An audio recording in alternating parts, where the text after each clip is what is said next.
Welcome back to Break the Silo. I'm your host, Tim. We have Nate and Chris here as well as Hello. usual.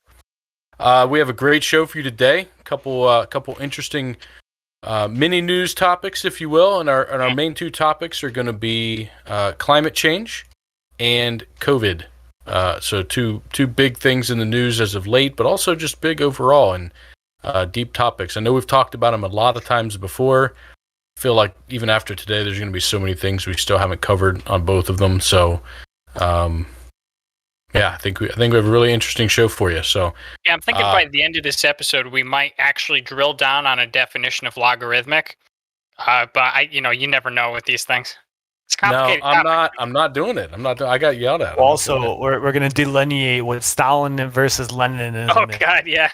Coinciding with Marxist theory. How about that? And I was interested with the delineation part, and then you started talking jargon. But the first bit. So I know, Nate. You said you had. We were talking just before the camera started about a news topic that I thought would be interesting, and you said, "Yeah, one of mine." So you want me to lead in with this one? Yeah. Okay. Let's start there. All right. So ain't it crazy, right? I would like to say history repeats itself, but let's say history viewed through a certain lens has some fantastic irony, I would say, right? It's just strange sometimes. I don't even know how to phrase this because this is just the oddest story to come across my feed. So let me show you this right here. Again, as usual, for some of these more shallow articles, I'm just going to read you the headline. Basically, you're going to understand what this is about. So for those who are listening, from Insider, Norwegian's women's beach handball team. Is that volleyball, by the way? Beach handball? That's volleyball. It's a version of soccer ball. It's like. Are you kidding me? Okay. All right. Sorry. Beach handball team forced to pay fines after players wore shorts instead of bikini bottoms during a game. Right? And so, it goes on to say that, they have regulations, right? It's got to be bikini bottoms, X, Y, and Z. And, most of the time, normally I would come to you guys and be like, all right, so I know everybody's going to be so mad about this, but, there are regulations and they knew about it and blah, blah, blah, blah, blah. I don't even know what to say. Like, I'm not even going to do that this time because it's like they chose to wear something more modest than the regulations and they're getting fined for it. And more something that's more like accommodating for the sport, right? Like that's their main argument is that this allowed a better level of flexibility and comfort while they're playing like a highly rigorous like aerobic activity of like running around like basically playing soccer but with your hands, right, instead of your feet.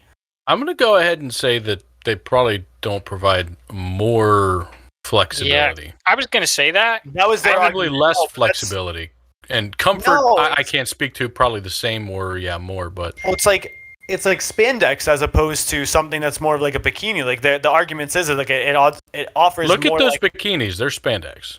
No, that's what they're wearing now. That's not bikini. That's what they wore right scroll there. Up. Yeah, scroll up. Those things are shrunk fit on, man. No, the other ones are way more. Have you? So I can say this. Like it would be the difference of like. So I don't wear bikinis, right? I'm not saying I'm a cross dresser, but I wear. I was gonna ask. I'm not saying I'm not. Okay. You guys caught me. You caught me. I'm a rabid cross dresser. Yeah, right underneath this chest hair, I got like 2 bras on. Anyways, not a cross dresser, but I support anybody who is. Oh my God. Anyways. Oh. I had to throw it in, right? But no, I'm a runner. Like I do distance running, and I can definitely say like, having spandex as like your underwear is way more comfortable. Because think about it. Have you tried running in a Speedo? I have smaller underwear that like not like a bikini, but like I have like just like some basic. You I know men's underwear, and they aren't the same as a Speedo. Like boxer briefs, like boxer briefs. Yeah. Or if you go to like Target and you get like the pair of thieves underwear, right? Like having spandex avoids your legs from rubbing against one another, whereas other underwears don't. And when you're running around sprinting, you're gonna like your legs hit each other. And like, all right, Chris, I'm on your side with this, but I'm not seeing it, bro. like there's no interference to any like there's just it's literally a bikini. There's no interference with anything. Like it's maximum flexibility. You're practically naked. Yeah, it's not comfortable to exercise. Well, I'm not saying it's not comfortable. I'm just saying, like, as far as the flexibility argument goes, like, I mean, Yeah. I'm with you morally Flex- here. Like, I'm not disagreeing. I don't think that they should not wear the shorts. This is not the point I'm trying to make. I was simply saying, of the points they made, I feel like the flexibility one's kind of bullshit. But I don't think that it's significant enough that it's going to prevent them from being effective in their sport, right? Well, I think at the end of the day, it's just like blows my mind because one, like it's their sport; they should be able to wear what they want. Like that's comfortable, that's competitive, and then it just like you can't let's like acknowledge the elephant in the room. I feel like there's a bunch of men that were like, we only watch this for one thing, and that's your ass. It's like. It's really probably. Probably. There was probably upset people. And, I mean, that's not really right, and I definitely think that they should be able to wear these shorts if they want to. But I thought it was interesting that Nate took the stance of, I would have argued that, it's in the regulations, this is the policy, you have to do it. But they were going more modest, which shouldn't really matter if you're a rules and regulations person. This is what you signed up for. It's like saying, hey, I went to Hooters, but they were all dressed in gowns instead because they didn't feel like wearing it. Well, that changed the purpose of what that restaurant is. It's not a fair example for this exactly because I don't feel like them dressing that way is what this sport is about. But the point being that if it's in the rules and regulations and you signed up for it, I expected you to more fall on the line of this is what you signed up for. Deal with it. Like maybe from what I read, it's a little bit more complicated. From what I read, because I saw the same thing, is like they've been trying to confront this for a while now, and they're just like, you know what, fuck this, we're just gonna do it. So they've been fighting it to get it changed, and in the background they tried. Progress. They have been trying to fight it, and I don't think about it this way too. Like we're all dudes, right? Like we don't have like. Imagine as a woman, like there's sports bras because you need to confine your breasts, right? Like if you're running, I think that's fair to say. If you're sprinting, I imagine it's the same principle. Like I know that I can't run more than 1 mile in normal boxers because my legs. What happens is the boxers ride up and my legs rub against each other, right? And it hurts if you're running multiple miles. If you're sprinting, I don't know if you guys sprint or run. Like you chafe. Do I look like I run? If you don't wear the correct, honest to God, if you don't wear the correct T-shirts, your nipples will bleed. Yeah, I know that. If you don't wear the correct pants, the same thing happens between your legs. Like that's definitely. Or if you, I think you can put Band-Aids on your nips, right? You can, but then they still will bleed. So you just need good shirts, and the same thing applies for your legs. Like that's probably what they're here is doing is wearing like basically the equivalent of like a spandex boxer brief to avoid chafing. They're sprinting for hours, running, sweating. Like I bet their legs get cut up. Like in the sand. The sand. That's why they're wearing spandex. They don't want bikinis in sand. Like that's like a real thing. Like they should. Yeah, look. So I mean, I feel like you're making a really odd stand in that it doesn't really matter why they wanted to change. Particularly to me, like I feel like if they want to change and they've been petitioning for it, even if it was purely like, look, I'm tired of being made a sex object, I want to wear shorts.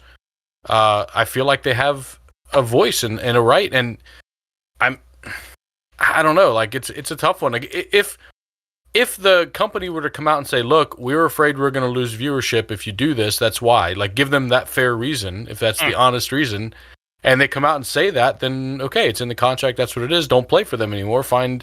But if they're just trying to play it off like, well, this is what you signed up for, we're not gonna it's because mommy and daddy said so, like no, it's more complicated than that, right? It's let me just say this. Sports are a lifestyle. Like you don't just sign up for it and leave. Like where else are you going to go with the Belgium team if you're from Norway or whatever, playing for your country's team? What Michael Phelps is going to be like? You know what? Fuck this bikini. Let me go swim for Australia. It doesn't work that way. Yeah. Like, I know. I just spent the last 20 years. That's the point, though. That's the point, though. Is what I'm trying to make is if there's a valid reason, if the owner of the club is like, look, I'm not going to be able to continue to support this club if you do that because viewership's going to go get cut in half, right?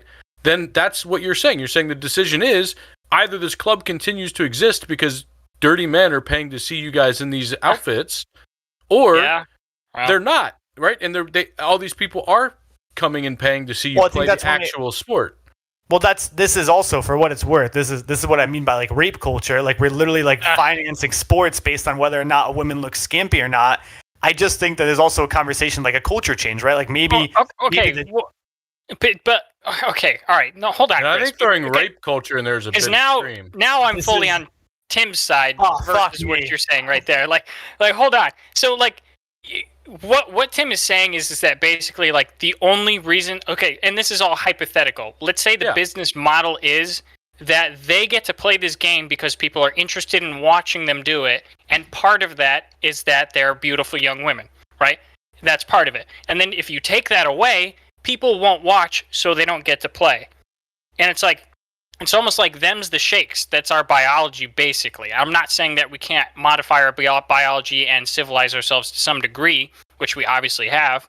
But like, it's like, if we say this is no longer happening because this is based off of sexism, all of those women that you're trying to help from objectification, they no longer get to play the sport that they want to play. Like, and I'm not saying that this is like all of this is good or all of this is bad, or like this is just the way it is. You have to deal with it. I'm saying like the women you're trying to help don't get to play their sport because of the moral stance that you're taking, essentially.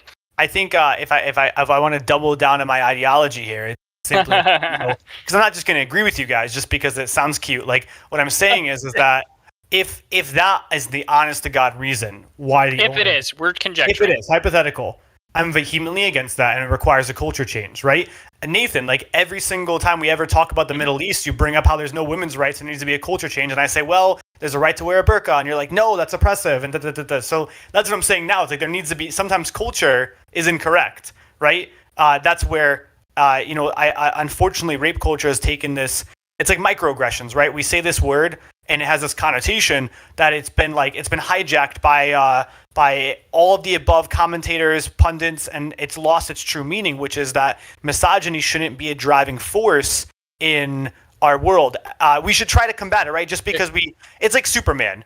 My big quote. I love this quote. Like there's a Superman comic, right, where Lex Luthor is like, you can't save them all, and he's like, yeah, but if I die, then I save nobody, right? So it's like just because we can't change everything doesn't mean we shouldn't try to take one step. Just because you can't run 10 miles doesn't mean you shouldn't walk 2 feet. I want to say I want to show something, a little data point that I looked up while we were talking here. But so I agree. Let's always try to be better, but let's also understand where we are and what things are now in that process, right? We can't just be like, all right, you know what? We're just going to stop and completely do a 180 right now. Things will just stop working, right? But to give you an example, I looked this up real quick because I knew this was a thing. This graph is showing you the difference of clicks that this video got on YouTube, and the only thing that changed was the thumbnail. And it shows you the before thumbnail on the top left here. That's nuts. And the right one, and it shows you where it changed right here, right? The number of clicks, and it was an old video at this point. It wasn't even a new video that the algorithm was picking up right away, right? It shows you how intense and insane this masculine, the chauvinist, the sex part drive of our brain is, right? Yeah, no. And I guarantee you, as against this as you are, when you're scrolling through all these thumbnails on YouTube, when one like that pops up, your eyes go to it. Guarantee you. Do you click or not? Do you then say, "Hey, I'm not clicking on that. I'm not like that." But your eyes look. So I'm not saying. I want to be clear. I'm not coming at this as this like puritanical approach of. Are you sure? That's my contention, bro. I think you are. Not at all. Not at all. Like if anything, I'm very pro sex. I'm pro sex worker. I'm pro positive body image. All of these things are really important, right? How pro sex worker are you? I think that's a whole other. It should be legalized and taxed. But anyways, I'm just wondering if you monetarily support the profession. No, I don't subscribe to anything. No, we support from a distance, right? Like I'm here for it, but I'm not going to subscribe to it. Right, from the other end of an OnlyFans. Emotional support. All right. So let me just say this though, right? Like I'm not saying this from a puritanical standpoint whatsoever, right? What I am saying is I'm taking the stance of, in this hypothetical we've created, right, if that's the only reason, well, that's problematic. And this is why I just to triple down on this. Let me just make one last point. Yeah, go ahead. It's important just to wrap up, and then I'll pause myself. If these people are really passionate about this game, right, this competitive sport, they probably committed thousands of hours to, if not tens of thousands of hours, right, mm-hmm.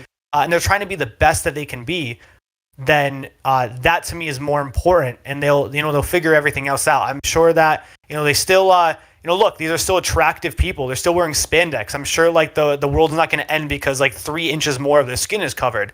But I will say this too. It's like football, right? We don't, I'm sure many people are attracted to people like Tom Brady. We don't have Tom Brady running around in football, right? Their butts are way out there. But we're not watching. But we're not. We don't have him like his abs ripping out and everything. We want. Because men and women are attracted to different things. Men are visually stimulated to a far higher degree than women are. So there's not gay men that should be visually stimulated by Tom Brady, right? Like, but that's not going to be a major seller for the NFL. Yeah. So I'm just saying though, like what we should be allowing to make sure that athletes are at the highest ability of performance, both in their gear and their physique, and so. We shouldn't be, I can imagine as an athlete, that is very dedicated to their sport. They're saying like, look, yeah, I look good in the bikini, but maybe I'm going to be a lot more effective if I'm wearing spandex and I'm trying to win the game. I'm not trying to like do, so I can see that's the point I'm here at a lot out. Yeah. So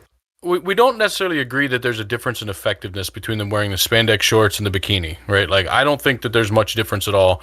I don't think one hurts or improves quality enough. This is why we need a woman on the podcast. But, well, to that point, I don't think a male or woman should be any different. Like, you should kind of. No, I mean, like, I just want to ask a woman. But from the standpoint of, I 100% agree with you. All of these people probably have put hundreds of thousands of hours. I don't know if that's a fair number, but thousands and thousands of hours, right? Into perfecting the sport and being good at it. No doubt, no question in my mind.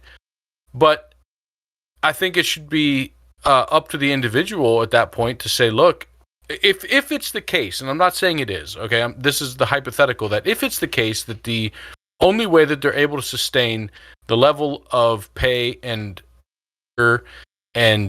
tournaments and competitiveness and everything that they do in that sport is by drawing in the extra business that the sexuality side of it draws in, and you take that away.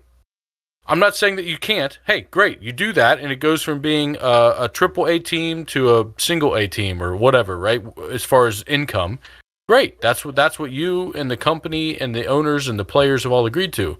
But there very well may be players on that team that said, hey, I don't care that I'm dressed this way when I play, as long as I'm getting to play at a higher level with a larger audience.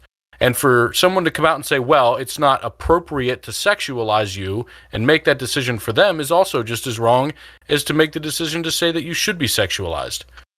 Right? So I'm kind of torn. I think that it should be you can wear what you want in a way, right? But I don't think we should force it one way or the other.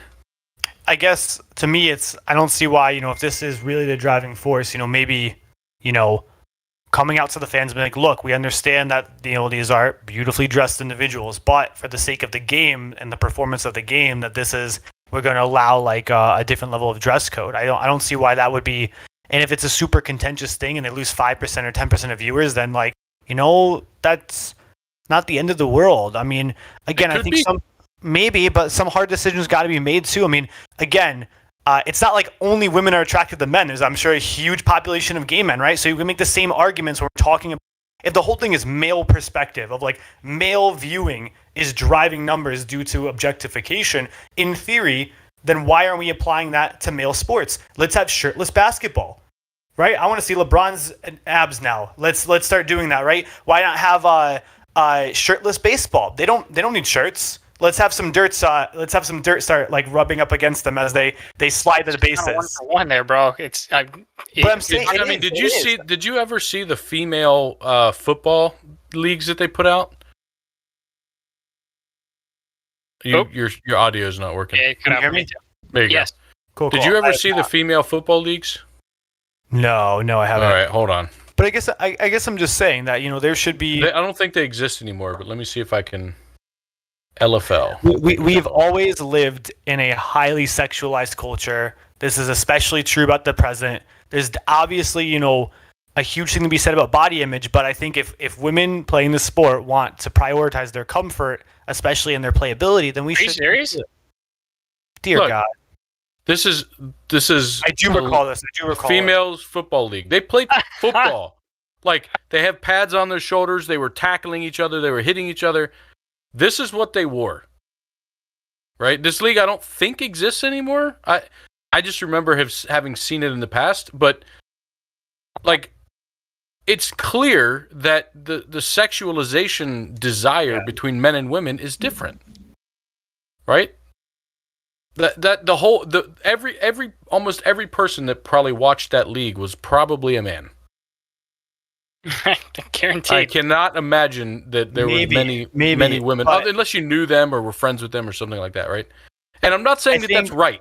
Okay, I'm not saying it's right or that it's the socially conservative, point of view way to do it. But also, is it wrong that they can do that if they want to? If those girls are all like, hey, I get that this is a football league where the men are wearing these pads and fully clothed, I'm not, but all of the viewership is based on me wearing this. Is that wrong? I think, for what it's worth, we definitely need to look more into it in the sense of like, I just think about, my mind goes to like the UConn's women's basketball team. I'm sure like majority of men aren't watching UConn women's basketball there. It's a pretty like, everyone in Connecticut, that's like our national basketball team. Is like, we love UConn women's. Like that's our go-to. I'm the only one that doesn't watch it. I don't really watch it, but I respect it, right? So, maybe it's like that in their area. Maybe this you is love like it, it's your go-to, but you don't watch it. I go to the games here and there when there wasn't COVID. I'm just not a big basketball person. It's really big in Connecticut. It's massive. The women's team is big. So maybe something like this, and also for what it's worth, I have to, I don't want to make too many presumptions, and I don't want to be unfair to like the athletes, but like the women's football thing, like that looked up very deliberate. That wasn't just like, hey, we're gonna play women's football, because I've seen women's rugby, right? And women's rugby is just as intense as men's rugby. So that seems to have been a deliberate commercialized marketing kind of dynamic to that. Whereas this is not. This is like competitive athletic sports that is like at the national stage. I just think that's important. Again, like, and for what it's worth, this is a nature versus nurture argument. Obviously, of course, we're driven by our biology, and we're driven to both men and women to be attracted to other individuals, whether it's same sex, opposite sex. With that said, a lot of this stuff is learned behavior. Like a lot of these men that are growing up watching, like, yeah, let me go see like tits out for women's football, right? They probably grew up in families that was very normalized. And we're saying right now, we can agree, maybe that's how things are right now. Cool. Maybe we can change them. Maybe we can try to say like, and it becomes, it's not black and white either, right? Because women have just as right to like participate in that if they want to feel good about themselves, if they want to dress that way, they have every right to. What I'm saying is that they also have the right to not do that, and that's where this comes in. Like this is a competitive sport. But they should be able to. Back to Nate's point though is when they signed up for this, if that was in the contract, that's what they signed up for. The point I decided not to make, but it lingers anyways. Right now, if they signed up for it and then the company changed it like midway or something, I think that's BS. And another point on your on the spandex shorts versus underwear point, if you look at women's indoor volleyball, so indoor, right, they have more of the spandex short look, right, the short, super tight spandex shorts, but women's sand volleyball is not. So why is that different? Maybe they're the next ones to bring out the spandex. All right, let me make. Or maybe spandex shorts has a problem with sand that I'm not, aware of, because I don't go play in the sand. Let me make one more point and see if you guys have anything to say, and then we got to move on, because I can't believe how much I thought we were going to spend 2 seconds on this, and it was going to be a dud. This is hilarious. One more point. Chris, you watched Invincible, right? The Amazon Prime show. Invincible. Yeah, fantastic show. There was a couple times where it annoyed me because it just made direct allusions to social justice warriors, and it was posited as a good thing. But then there was one time it was crazy to me because that's what I thought it was going to be. And then there was one time where they took a direct dig at social justice warriors, and I was like, got him. But here's what it was, and this is something interesting, and it has to do with this. There was a villain, and he was given a monologue, and he was talking to Adam Eve, who's a female superhero character. I remember it. Right, and he gives this monologue, and he's like I have 10 degrees about gender studies, this, that, and the other thing, and he's talking about the patriarchy, and like quintessential social justice warrior, like way super hyperbolic, over the top, and he's like, I mean, look at what they have you wearing, and she's like, first of all, I chose my suit, I designed my suit, right, and it's like. Too many times, I feel like it's interesting that even we did it here tonight, where we blame men for what women wear. when very often it's what the women might have chosen themselves. Like, for example, we don't know. That league might have voted on it, and the women in the league might have voted on a standard, right? And then once a standard is set, you have to adhere to the standard, right? And they could be protesting that. But it's like the same thing with fashion, right? Where when I was growing up, I used to feel bad for when women would have body images or when fashion would oppress them in certain ways and how they were oppressed by that kind of. And then I realized, like, wait a second. I have nothing to do with women's fashion at all. Like, the only men that have anything to do with women's fashion are as gay as the day is long, or it's other women, right? So it's like too often I think we do exactly what we did, where we said this is just because of men who are viewing this, whereas it's very often actually the women's choice. So I agree with you, right? I'm not disagreeing with you. 100%. Women, men, all of the above can dress any way that we want, right? We can feel sexy, we can feel good, we can feel professional. That's important, right? I believe that dress code is as a social construct in and of itself. With that said, leaning specifically in this story, just further reading, the women's team have been fighting the Norwegian Handball Federation since 2006. The whole league has been fighting this for 15 fucking years. They shouldn't have signed a 20-year contract. Well, then... So that was a joke, by the way. Same thing's going on with the Badminton World Federation. They decreed that women must wear skirts. You want to know who the Badminton World Federation, the board of directors, is mostly comprised of? Almost all men. So yes, men are choosing what women are wearing. I agree. Women can look attractive if they want to dress in any way they want, just like Adam Eve, right? I think that was one of my favorite scenes too, just seeing like the Fisher guy just get destroyed. The comics actually get even deeper on that. The comics are phenomenal. You'd love them. I'm sure. It feels like there's something under the show. It makes it good. So are you against dress codes in general, or like almost dress standards no, that's in a general? deep dive. Yes and no. So I'm gonna just pause there because that's a deep rabbit hole. We gotta move on. I know we could keep going. If you have one last thing you want to wrap up real quick, Chris. No, just want to say again, men are deciding what women wear in this situation, and that's where the problem lies. All right. Point taken. Tim, what do you got? On this topic or a new topic? New topic. Man, we spent... New topic. All right. Did we do a half an hour on that? Yeah, I told you we're good. So Wait, hold on. Like, we can do one, but we got to move on to the main topic already. This is important. We've got two. I've got two really important ones we got to do. Okay, two of them. God. All right, we got to do them quick. Really important. 5 minutes apiece, and then we got to move on to the main topic. Did you guys hear about the document that got leaked from Russia, where it basically shows that Putin was, trying to put Trump in office, and he was calling Trump a. Let's read through. Let's read through a little bit of this and just get your opinions on it if you've already seen it, so then we don't really have to. Hey, where's the bullet points? I need that app you were talking about. So not either right there. Yeah, I didn't see him. So Putin described Trump as impulsive, mentally unstable, and an unbalanced individual who suffers from an inferiority complex. They said that they have compromising material on Trump, and if you read through a couple of these articles, I don't know if it was in this one or a different one that I read. Basically, they have this from one of the several trips that he had made to Russia, as a private citizen or whatever in the past. So probably, Stormy Daniels type stuff related. And then, so they got him checked out. They look to be genuine. And then in these, they also say that, they wanted him in office to cause social turmoil and weaken Washington and weaken the U.S. Basically everything that did happen because Trump was in office.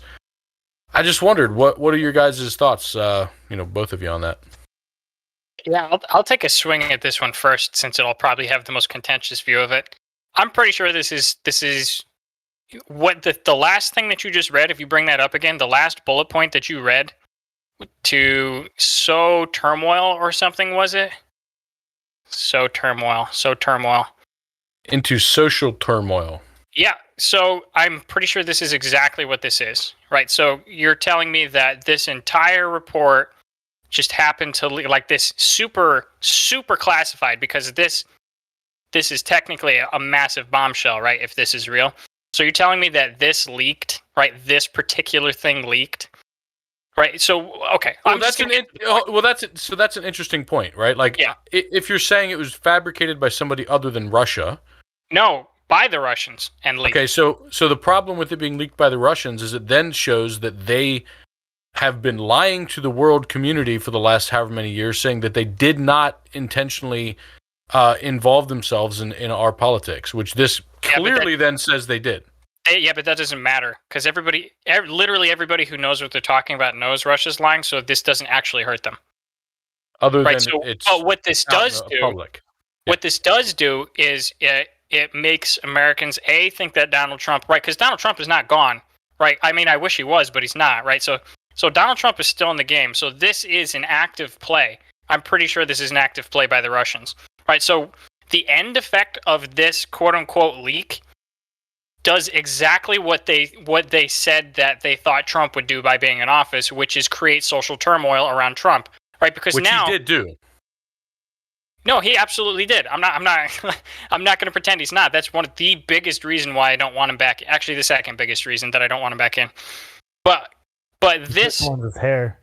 This leaked article it's like an axe swing that goes directly into the Russia collusion divide that the United States has been experiencing, right? So that was the initial divide. Like that was the big thing through the first 3 years of his presidency. Like that was what was pulling the country apart was the Russia collusion investigation.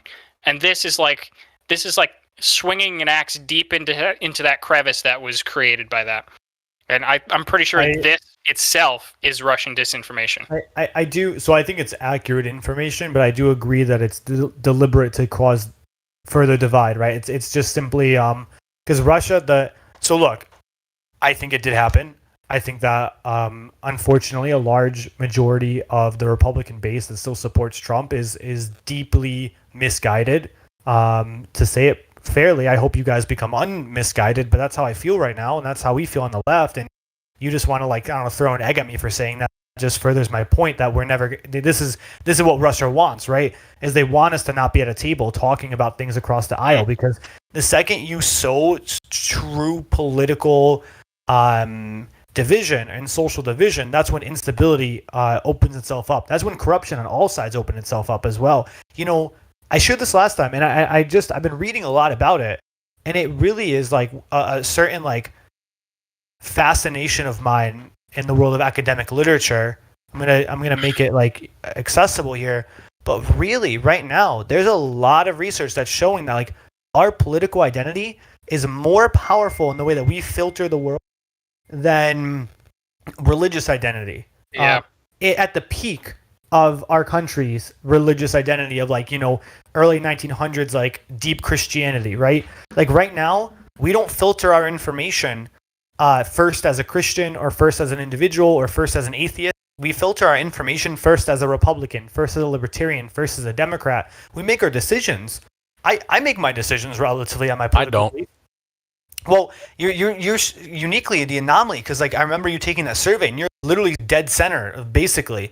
And that's not the common right now in the country, unfortunately. And maybe it should be, right?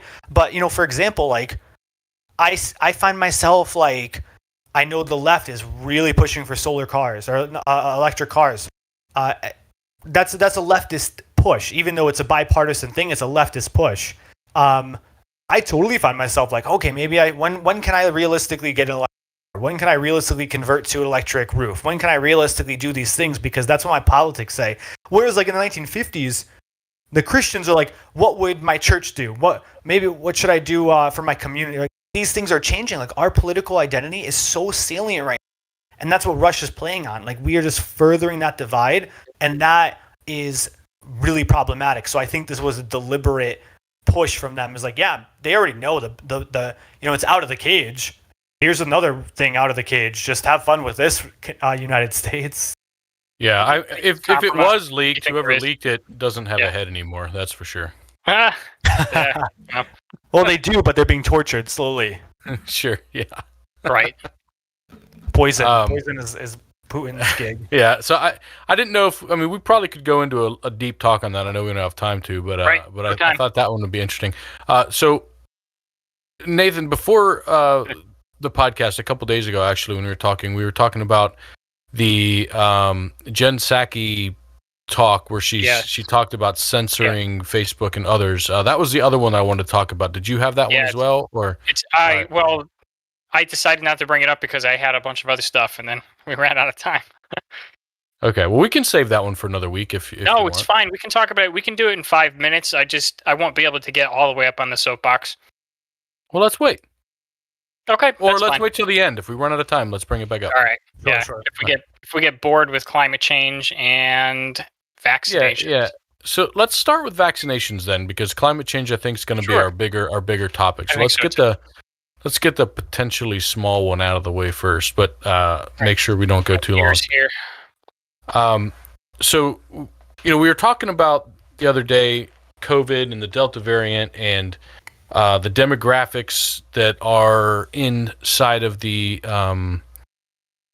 drive, the background of who's getting vaccinated, who's not, who's getting infected, how many are dying, and from what and where, and all that. So I kind of started the last long topic. So if one of you guys wants to start on this one, and we can. Let me just say something, and then we can decide how to start this out. So Yeah. I'm gonna come out and completely admit that I have absolute egg on my face. That when I spoke informally to Tim off air, I think Chris was there too.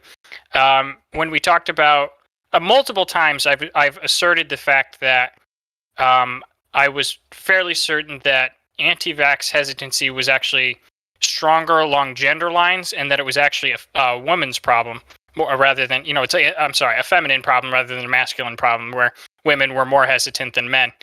And I mean, maybe we can get into this data if we have it right now. It's probably a good place to start.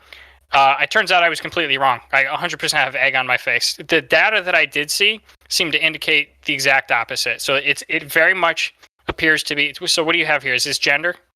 Gender, Okay. yeah. Okay. Females are more likely to be vaccinated than males by a Right. nutrition. That surprised Also- the heck out of me, right? So again, so I was talking from a place where I hadn't done my research. It was just something that I was fairly certain on, because I mean, I don't know about you guys, right? It's it's just friends here, so you can let us know if you're a stereotyper like me. But like you think about it, like when you think about an anti-vax person, for me, for some reason, it seems to be like a middle-aged Karen type individual. Really? I- I think of like a middle-aged like white man. Do which- you? Well, I think it turns out you're more accurate.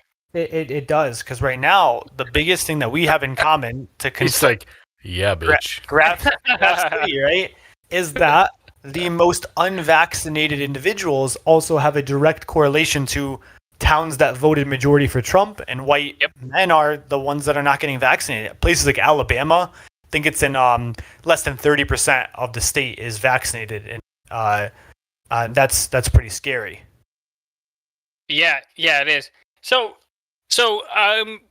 okay, I think Yeah, go Amanda had a great point, and to your point, Nate, where it's the anti-vax mom, right? That's the Right. you stereotype, see that right? the most, maybe because Yeah. they post on They're very Facebook, and it always passionate. gets like put up on Reddit or something like that. Yeah, and maybe that's where maybe that's where that stereotype came from.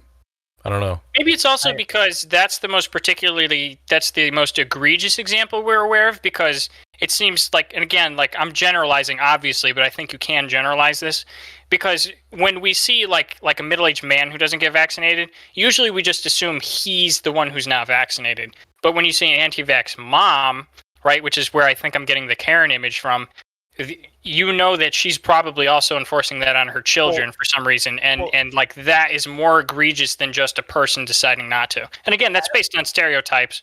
I would argue partially true stereotypes, but stereotypes nonetheless.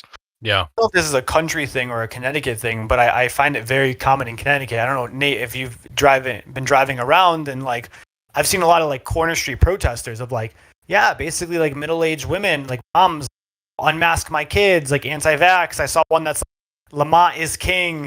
It was like with a big caricature of Ned Lamont with like a crown.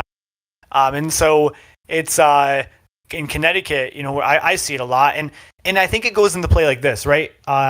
We've talked about this. If you go on Twitter and you see 10,000 retweets, you go, wow, that's a lot of people. But we're talking of a country of 300 million. So just because these 10,000 people are really loud, they don't actually it's a false Right. it's a false assessment because they Sorta. Not all 300 million probably saw that tweet. Oh no, Right, probably not. But you guys, I think, see the point, right? Like the louder people are the ones that get heard the most. You say this a lot about us on the left, like we are loud and we've taken over Hollywood, right? So Yeah. Well, look. Let me. Okay, so I'm going to say two things. I'll make a. I want to say something and then make a point about something that you just said earlier. So, number one, I'm not just saying this because I'm maybe scared of getting canceled or doing the wrong thing here, but for everybody who's listening, look, it's three dudes here. We love doing this. We love talking about this. For this in particular, I will say, be careful. Don't take our word for any of this. We're just talking. We're smart and we can make informed decisions just like you can. I recommend that before you make any health decisions, you go talk to your doctor. And I'm not just saying that as a disclaimer. Seriously, go talk to your doctor. That's number one. Get vaccinated. Well, I think we're all pro-vaccine. I think we're all pro-vaccination. Number two, I would actually delineate between anti-vax and moms who want their kids to be unmasked at school. No, I agree. That's a fair delineation. I mean, right. And I'm curious. Do you agree or disagree with them? Right, because I'm fully 100% get the masks off the kids in school. Yeah, it's really surprising. So yes, I agree. Masks off. But I think the point of getting masks off is that since we don't know if it's safe to vaccine kids yet, the whole point is like us adults have to do our part, get vaccinated, and boom, the virus in theory could be gone, and then kids don't have to worry about it. That's the whole point. Like we don't deal with smallpox anymore because the whole generation above us, a few generations, said, all right, let's nuke this, and then we don't have smallpox vaccines anymore because we don't need them. And now there's granted that somewhere out there is a bioweapon with smallpox, and that's going to end the world. Like it could. I'm pretty sure it's thawing out of the permafrost right now. There's two smallpox things locked up. One was stolen in the 50s. Yep. So, anyways, not the 50s. Sometimes in the 1900s. I agree. It's interesting. I'm going to be teaching in the fall at a college, and it's so funny because like the college, I think this is ridiculous. The college requires you to have a vaccine to be on campus, right? Now, you can apply for an exemption, which I think is a little silly. Because of that, every single person has to wear a mask. Teachers, students, and it's like, why did we get vaccinated? Wasn't the whole point of this to herd immunity? Like why am I'm vaccinated? I should be in front of 20 vaccinated students. If they're not vaccinated, they can go online, right? Like they have the right to do. It's just kind of mind-blowing to me that I'm like, wow, we're all going to be wearing masks. This kind of defeats the point to me. I thought that we should be getting vaccinated. So yeah. A podcast that I watch or listen to occasionally called Breaking Points. And interestingly, I'm going to argue against a point they made in a little bit. But one of the statements they made on this particular topic, the mask part, so they were talking about what will happen or will this country get into additional mask mandates or lockdowns or things like that based on the Delta variant. And, they made a really good point in saying that in doing that, you're asking the people who did get vaccinated to care more about the health of the people that didn't get vaccinated than they do, right? They chose not to get vaccinated. Mm-hmm. And I thought that was a really concise way of saying what you're saying, Chris, which is like, why should everyone have to wear a mask because, the minority of people were able to get this exception or whatever, and, may have it. So I thought it was an interesting, point, but a nice way to put it. I agree. And from what I understand, I talk to people and it's not public, but it's an unconditional exemption. So if you make an exemption, you're automatically given it. No questions asked. You can write that you believe in this flying spaghetti monster, and the flying spaghetti monster doesn't want you to get a COVID shot because it goes against the pasta book. Yeah, that sounds... You can do that. Unconditional. It almost sounds like a mini Maoist struggle session. We're not actually gonna like use any criteria to make the campus safer. We're just gonna make you crawl through a little bit of barbed wire to get you to... That's it. And now you can...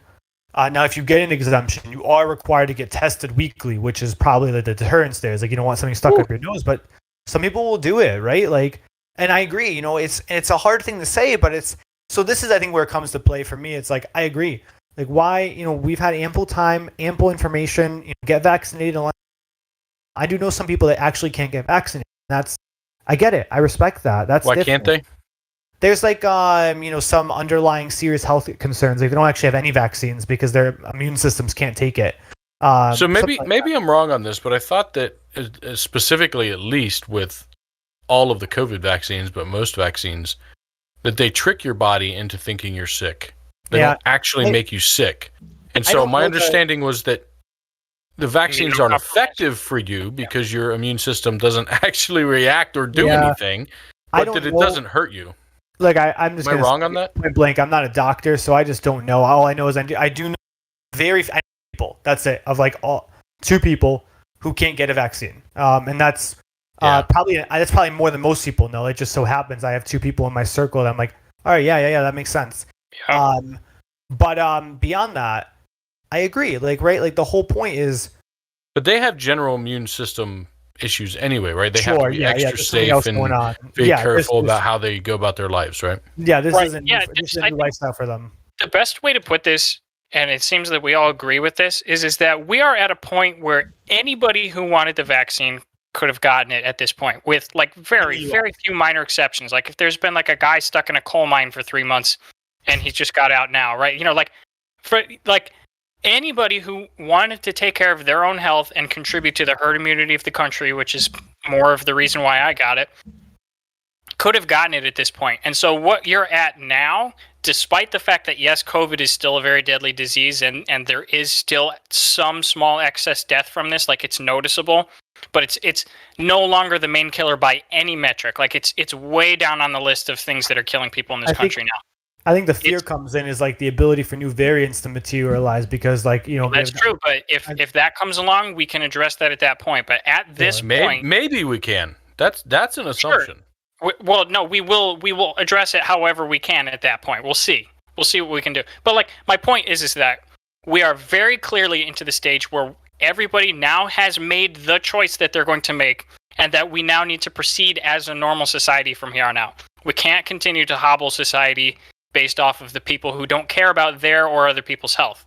Can we hobble them? No, and I don't say that in a mean way, right?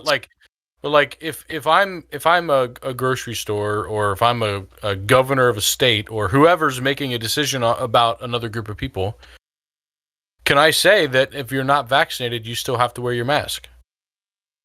Right now there's no good way to enforce that, right? But that's the thing. Will there be a way? No, there won't. So it's kind of a moot question. I know for sure that people aren't following the rule, because in my area, I never see anyone with a mask, and I'm pretty sure that it's somewhere in the range of like 30% of people are vaccinated.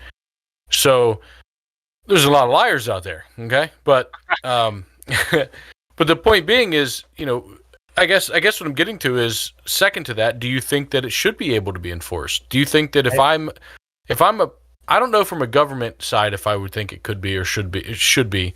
It could be, but should be. But from a private establishment standpoint, if I own a bar, restaurant, grocery store, or whatever, and I say you're not allowed in unless you show your vaccination card or you're wearing a mask, do you think that's acceptable? Probably. Yeah, I do. I mean, I don't. Personally, I'll be honest. I don't think the government should do that. Even though, like, my gut. On the left, if I was to speak on just show me your papers. On this side of the aisle, I bet a lot of people would say, it should be governmentally enforced. But I would say private businesses should have every right to. I know some bars and clubs are doing that. Like if you were to go out, just based on friends. If you're a club, it's like, I appreciate your effort, but you're a club, man. I mean, what's so funny? Just accept the fact that you're going to be spreading COVID. Well, that's actually exactly what is happening in hometown England right now. You have a total mess where there's a huge rate of like COVID problems going on with the young populations now because no one's getting vaccinated. Everyone's out partying. So let me talk to you about that, Chris, real quick. So that right there, that's an interesting thing, right? Because not all people are the same when it comes to COVID, right? So the people in that club are guaranteed to be between the ages of like 18 and 30. Guaranteed, right? So 95% of them are probably within the ages of 18 and 30. And your risk factors to COVID during those ages is very low. It is, again, everybody talk to your doctor about this, but it is, according to the CDC, it's like influenza low is what your risk is, especially if you're not obese, right? So what you have seen in England, and I'm not saying they don't get it, so they do get it. So there's been a huge spike in cases, but the death rate has remained almost steady, unless I'm incorrect about that. I think they are having a bit of a spike, but it's We're kind of getting back to the point too, where we think that where the comment is it's only death is the bad side effect, but that isn't the case. There's other bad health side effects. We've already talked about the fact that the more people have it, the more variants that become developed that potentially bypass vaccines or become more deadly. Right, I agree, and that's why, and that's why I am 100% pro-vaccination, right? For especially for the older people, but for just about everybody, because I want to get, like, the herd immunity thing is really good, right? And it's not just like a youth thing; it's also a compassionate thing. It's a perfect balance between Chris's leftist friends who would say that the government needs to, tyrannize us into a COVID-free society with lockdowns and all that. It's the perfect balance between that and the anti-vax position of I don't want to do this at all. It's get the thing and get it not just for yourself, but get it for others. So, and I would always say that, including to the young people in that club.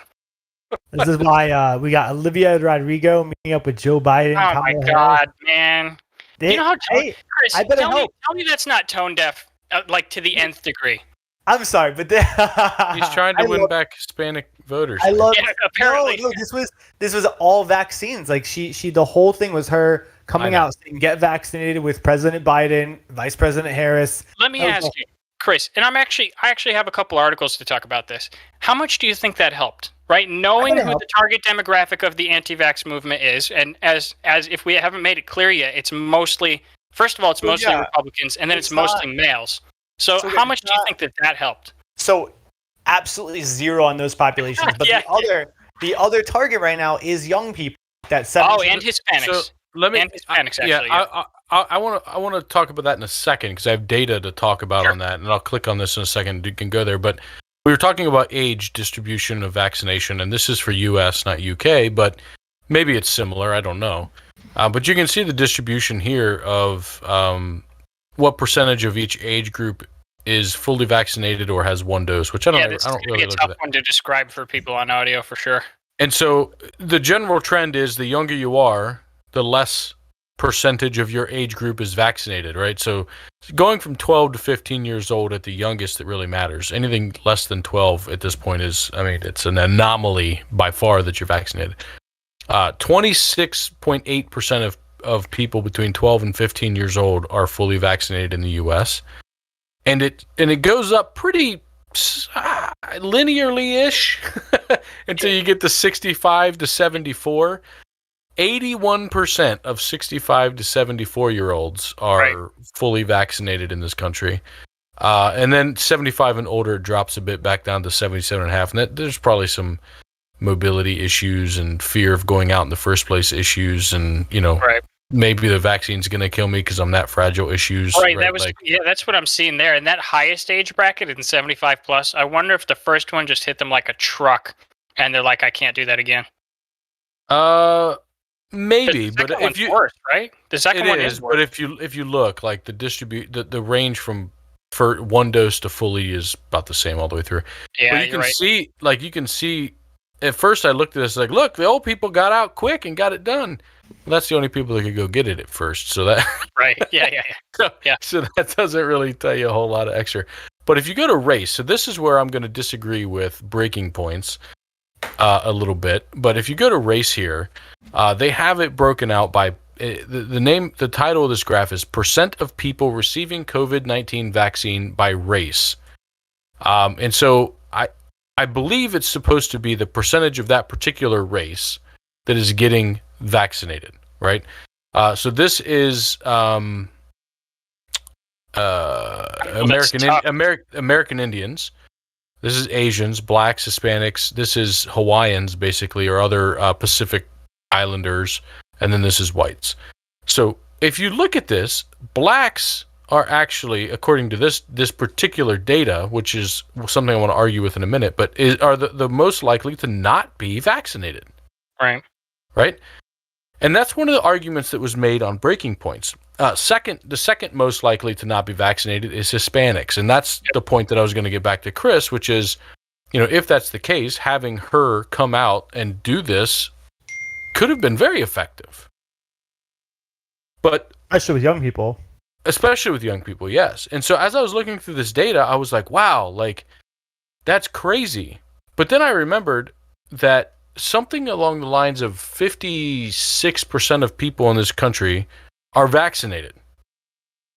And if you go back to the age when we were looking at, sex, 50% of females and 46% of males are vaccinated. And if we go back to race, there is none of the races are 46% vaccinated. Right? So how does that math make sense? And then I come down here and look and see that only 63% and 68% of the data was only available for 63/68% of these data points. So a lot of people put no, I'm not going to answer what my race is, right? And that got me thinking, who's the most likely to not want to put their race on there? I don't know who it is, but it could be an even distribution amongst all races. Listen, or it man, could be that all black speculation station. Hold on. The point I'm making a point because there's another graph I want to pull up. But it could be that really there is no difference between races, or it could be that there's a more significant difference between races. Mm-hmm. When you only have 60% of the data points coming in with this information attached to it, that to me is something you can't make an opinion on. But on the podcast of Breaking Points, they were making a huge argument that we need to focus our attention on the black communities and the Hispanic communities and dispel this myth that there is a divide between Democrat and Republican alignment. Right? And when I was listening to their podcast, I was like, that's interesting. Did they say that? Makes sense. Yes, they did. Yeah, they're okay. They're right and they're wrong. There is a racial divide, but it's still very much a partisan thing. Well, is there a racial divide? There may be. I'm not saying there isn't. I mean, so it feels like you're winding up to disprove the racial aspect. Let me. Can I pull up one thing real quick because I have a corroborating report. Yeah. Pull yours up. Yeah. So again, everyone's gonna make fun of me for just having the abstract up, but the abstract has the conclusions in it. So I'm obviously not just gonna pull up the whole study. So this is an abstract. This study was done in Arkansas, so it's a much more limited. It's not a national study, but it was basically I believe this one was survey based. Yep, it was survey based, and this one came up with a huge discrepancy for African Americans. So as far as vaccine hesitancy goes, so we're not talking about vaccine rates, right? We're not talking about rates of vaccination. We're talking about people who self-report vaccine hesitancy. And according to this study, fully 50% of African Americans reported that they were wary or they were hesitant to get the vaccine. And that's, as a reference, that's 2.42 times greater than the white respondents. Right, so it's multiple times more hesitant than white people, according to this study. So that was one corroboration that I could find. Yeah. So if we look at this is from the same data set, I'm guessing, right? Because it's still the CDC data. So I imagine that this has to be limited to the same 64% of data points. But this is another way of showing it on these bar graphs. And for those that are just listening, sorry, it's going to be too hard to explain this bar graph and all the detail. But the gist of this is that this gray line is the distribution of our population for these different groups. So this is the percentage of people in our population that are white, black, Asian, American Indian, Hispanic, multiple, etc. Right?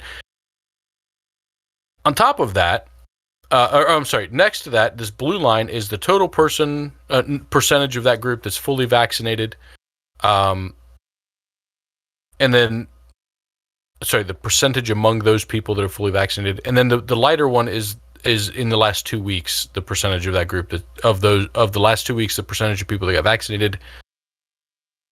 How many of them are that group? So you can see that, like, white people, basically this particular set of bars says white people got vaccinated early and aren't getting vaccinated now, right? Like more whites are vaccinated early on, and the rate that whites are getting vaccinated is dropping. That's kind of what this is showing.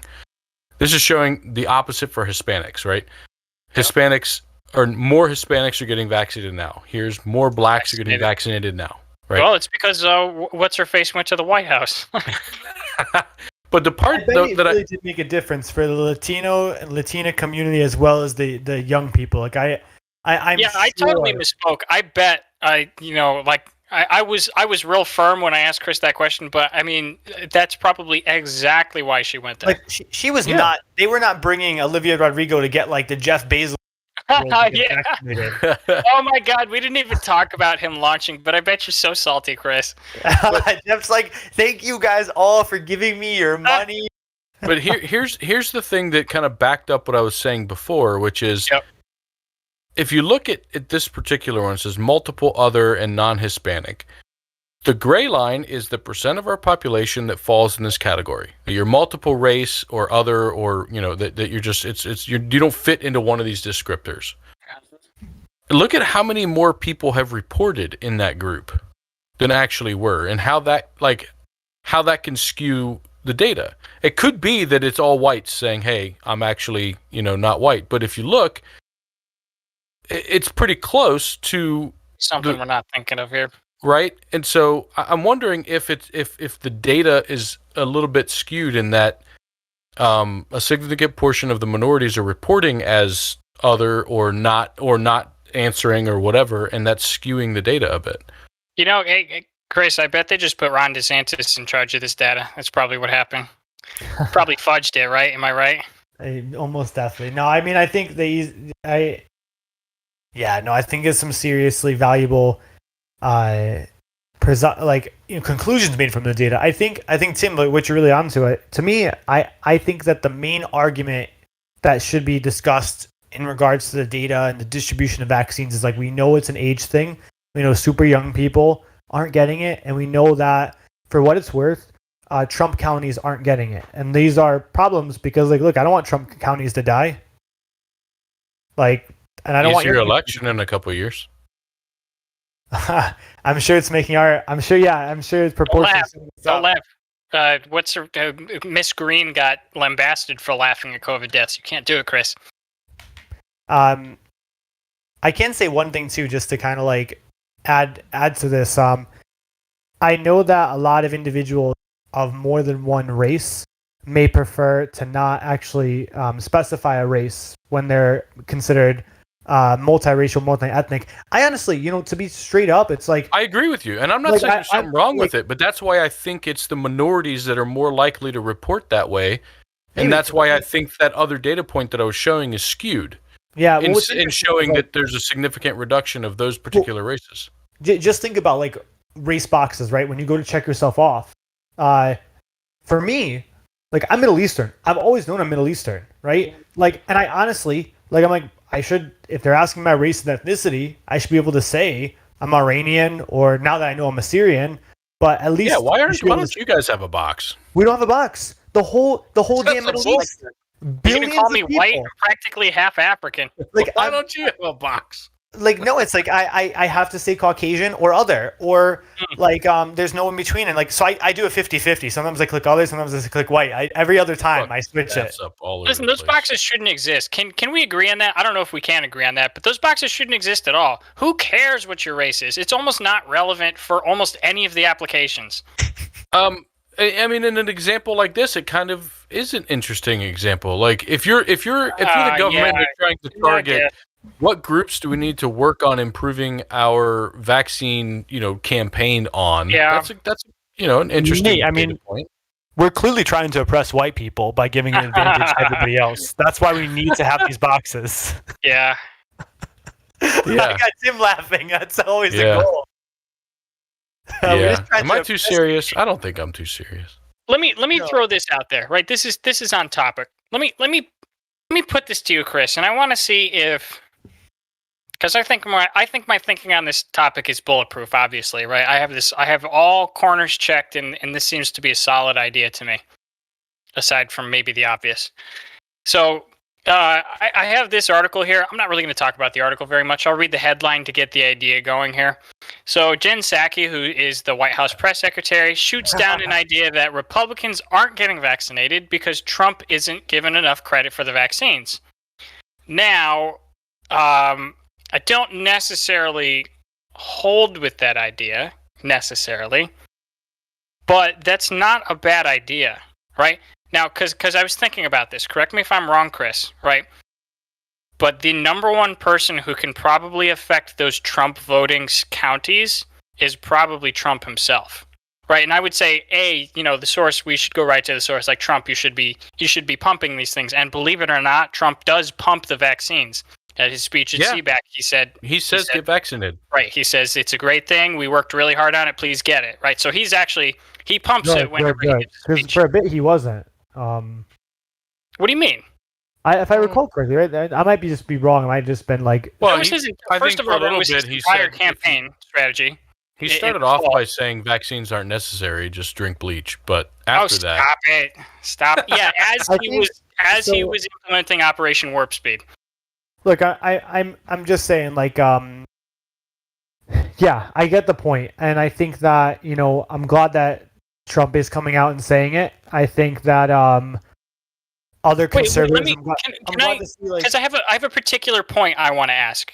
So specifically, because the left, actually most Americans now, but I'd say the left in particular is very keen on like care and fairness. Like you want to save lives, and that's arguably why that is why the left is much more pro lockdown. Like the idea is like if you can save one life with this lockdown, like it's almost worth it. And I'm exaggerating to make a point, obviously, right?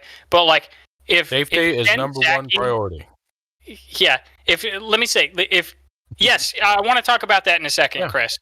He just pulled up an article about a growing number of Republicans talking about please get the vaccine. But let me just make this point. If Jen Psaki can save 100 lives by putting out something saying like here's President Donald Trump saying please get the vaccine. Like if she I agree. Worked with him and could actually save lives. Like I know he's like detestable scum of the earth. I got it. But like you guys want to save lives, and I do too, obviously. But like I have. I would totally. I would. Wasn't she asked if she would have Trump do a PSA or something? Yeah, I did. We didn't get into the article, but that's in the article. No, probably right. I mean, look, I agree. Like, I think if there can be some joint presidential statement like we've done in the past, like Trump set those out, right? And they hold hands. That's true. He did, and Jen Psaki did point out that Donald Trump could. He sat those particular ones out, yes. Yeah, so, and another thing that is worth, like, I'm not trying to, like, be like, it's better. One thing that is really important to keep in mind is that whereas, yes, like, the vaccine rollout was being built up during the Trump administration, there was no federal rollout plan, which was, like, really problematic under... Yeah, not problematic at all. They were up to 1 million a day by Inauguration Day. They were absolutely fine. Without federal, people would have still gotten vaccinated. I got up to 4 or 5 million a day afterwards. Did they? I haven't checked in a while. I think Biden was able to add a level of expedience to the vaccine rollout. But I agree. If Trump would be able to do a joint thing, if it saves some lives, if it stops his supporters from dying. Yeah, look. I obviously believe that. Maybe I just wanted to put the pincers to you a little bit. But, we can also probably both agree that there's obviously a political element to it as well. I mean, the White House would lose a lot of face, I suppose, by joining up with the Green Monster or the Mud Monster. Which is why, again, joint presidential would be the way to go about it. And he turned down the few ones with Bush. What do you guys think? They all talk shit about him, to be fair. You guys have looked at the data. He's earned it. Like, he stormed the Capitol. He's earned it. Oh, stop it. You may know the answer to this. You guys have looked at the data, but if I said what percentage of the population 18 years and older is fully vaccinated, what do you think it is? 48%. 48%. We got 48% coming from the right, left. What do we got? Yeah, I'd say like overall 50. Don't look it up. Quit Googling it. No, I'm not looking it up. I'm on, I see it in the reflection on your glass. I'll be very clear. I'm on Pokemon Go right now. Do you see how many Pokestops on here? Dude, that's just unfair, man. You just trying to flex you said 50. You said 50%. Look at that, got a shiny. Yeah, he said 50%. 50%. Okay. The actual percentage of 18 years or older in the U.S. that are fully vaccinated is 59.6%. Huh? Where are you getting that number from? Is that CDC? straight out of the CDC's mouth? Let me pull that up for you right here, buddy. Wow. So total population's 48%, but that includes like infants and shit, right? So let's go up to 12 years and older is 57. Oh. 18 years and older is 59.6, Yeah, right? that's So a good point. almost 60%. And this is also another thing that I was really upset about when I was listening to Breaking Points is they kept talking about percentage of people that are vaccinated, right? Yeah, that's And- an easy and mistake to make. When you I made say mistake. when you say that, when you see it, Yeah. I think your brain says like people that should be vaccinated, right? Yeah. Like the older people. So I think these numbers are more telling, and 60% isn't terrible, right? No, it's Close- not. Some of the low estimates for herd immunity were 60%. And now those Yeah. are the low estimates. I don't think we're hitting it, obviously. Right. Now this is the scary part. This is the graph of But, vaccinations, oh, man. right? The number of people getting vaccinated every day. Hover That's the scary part. hover over January 20th, Inauguration Day. January 20th. Everyone was at the inauguration, unlike some. No, other that's ones. February. January. Back. Forward. I can't count. know, I can't he can't count. read, so just have mercy on him. 1 million. Told you. But Boom. look, I'm look, Ben hold on. Shapiro. I have all this data in my head. Hold on, look. 4.5 million. Hell yeah. That's good Told stuff, you. man. Look, I'm glad But to the be point wrong. is, I mean, 500,000 a day is pretty good, but we're dropping Yeah, down, there's a right? trend there. Actually, you know what? That trend It's does look like it flatlining. might be leveling off a little bit. Hopefully, if we can maintain 500,000 for a little bit longer, that'd be good. Preferably forever. Yeah, but the point is, I think that's a scary thing, right? And then Yeah. another one that's interesting to look at is this is the graph of This cases. is my favorite graph ever. Well, obviously it's not my favorite ever, but this is probably to me the best. Is this excess mortality or COVID cases? COVID cases. Okay, sorry. This is my second favorite graph. The thing I want to talk about is again on Breaking Points. They were talking about how they said that they were fighting against the argument that Delta variant is very risky right now. They said, yeah, all the news agencies are reporting 198% increase in cases, in the last couple weeks, and that sounds super scary. But then you have to look at where we started and be like, hey, like we were pretty damn low. 198% isn't really that bad. And I was on board with them because I was just listening to them talk about it. And I didn't actually look at the data until we were ready to talk about this. We're at where we were in April in 2020. We're at where we True. were in. So those cases right there are low because it was actually much, much higher than that. If they're low because we didn't know how to we didn't have testing at that point. Like that early on we didn't have the correct tests. So we didn't have the right amount. this number, I agree with you. For the April Yeah, number. that first spike in For the those April who are number. listening, we're talking about. He's got a graph pulled up right now. It's basically COVID cases over time. It goes back to January 22nd of 2020, and it comes up to present. And so there's a small spike, a small hump over April-ish, and then in July last summer there was a spike, and then over the winter there was that massive mountain, right? And so my point is for the people who are viewing us on YouTube. That first spike, if you look at the excess mortality, which is my favorite graph ever, that first spike is inaccurately low. Yeah, I agree with you. I think there's a couple things. I think elderly didn't know they had to be careful here, so more elderly were out getting sick. And I also agree with you that this is low compared to what it actually was. I don't think the data here in September and in August was low, and we're pretty much back to that level, right? So I'm not saying that we're in like, hey, we need the lockdown mode.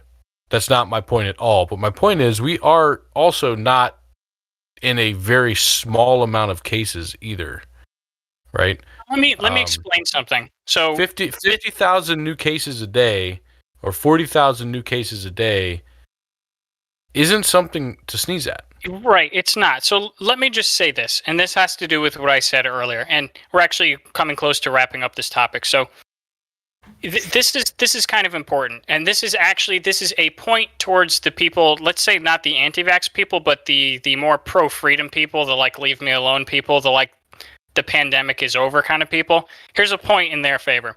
So what you just showed was, we still have a significant amount of cases a day. Like it's super, super low compared to what it was over the winter, over even compared to last summer and the initial spike.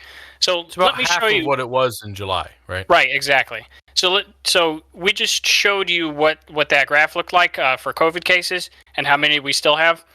And I'm going to show you what the excess mortality looks like. So this is in total how many people are dying in the United States and what the trend line looks like versus, like how many people were dying this time last year and the year before. And it's sort of like a rolling average. So basically with this, you can tell, you can literally see coronavirus sitting on top of the normal sine wave of deaths in the United States.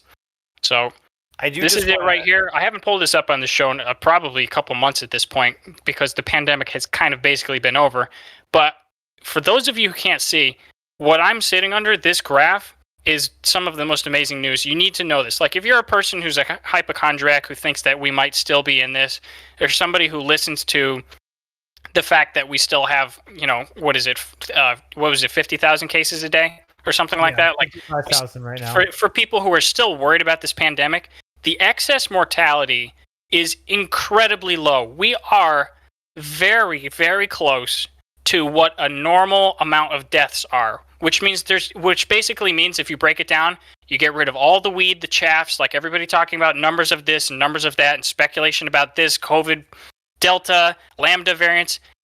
Forget about all that for now. Right now, there are very few excess deaths in the United States. There are still some. COVID is still here. You still need to get vaccinated, but this is not raging. You can't use this you can't use this by itself though. And this is the be all end all. People are not dying. Well, so here's the reason. Let me explain to you why. No, hold on. Let me just explain before you tell me. Okay. So the reason why I say this is the be all end all is because you take this and you combine it with the fact that we know demographically that it's just young now, right? Because we know the vaccine distribution is skewed towards the high end, which is fantastic because those are the people that are actually dying from it. So we know that young people are getting it, which is primarily the cases that you're seeing. And those young people aren't dying because young people are far less susceptible to severe COVID reactions than older people.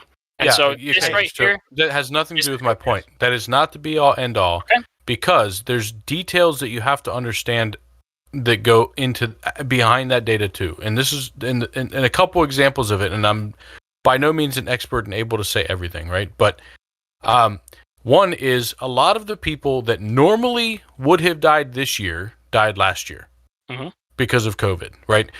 I think we can all agree some of the most susceptible people in our society, if they got COVID, they died a bit prematurely, maybe a year, maybe 6 months, something like that. Second, by doing the lockdown, we have significantly reduced a lot of other diseases, a lot of other infections, and other transmissible germs that would have killed people also. If you look at the flu deaths last year versus any previous year, the flu was pretty much fucking eradicated last year. Pretty much. Right? Yeah. So the reason I'm saying all these things is if we're breaking even on excess deaths, with all of that taken into account, that means we still are having quote-unquote COVID deaths, a significant number of COVID deaths.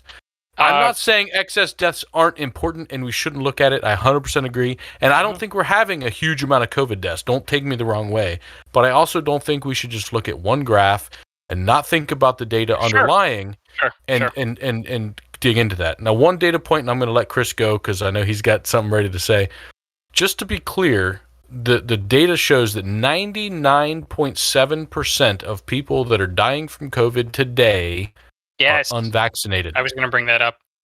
Unvaccinated. 99.7% are unvaccinated. Pretty sure that 0.03% were probably, extremely at risk to begin with, right? So basically, if you get vaccinated, it's not a death sentence anymore. So go get vaccinated. Chris, what do you got there? Vaccinated. So this actually plays perfectly into just Tim, like beautifully said. as a further kind of affirmation of like the problem and really kind of like doubling down on our conversations today. These are the total new cases on a day-to-day basis. So obviously California, Texas, Florida, New York, those are the most populated states. They're always at the top of the list for everything, right?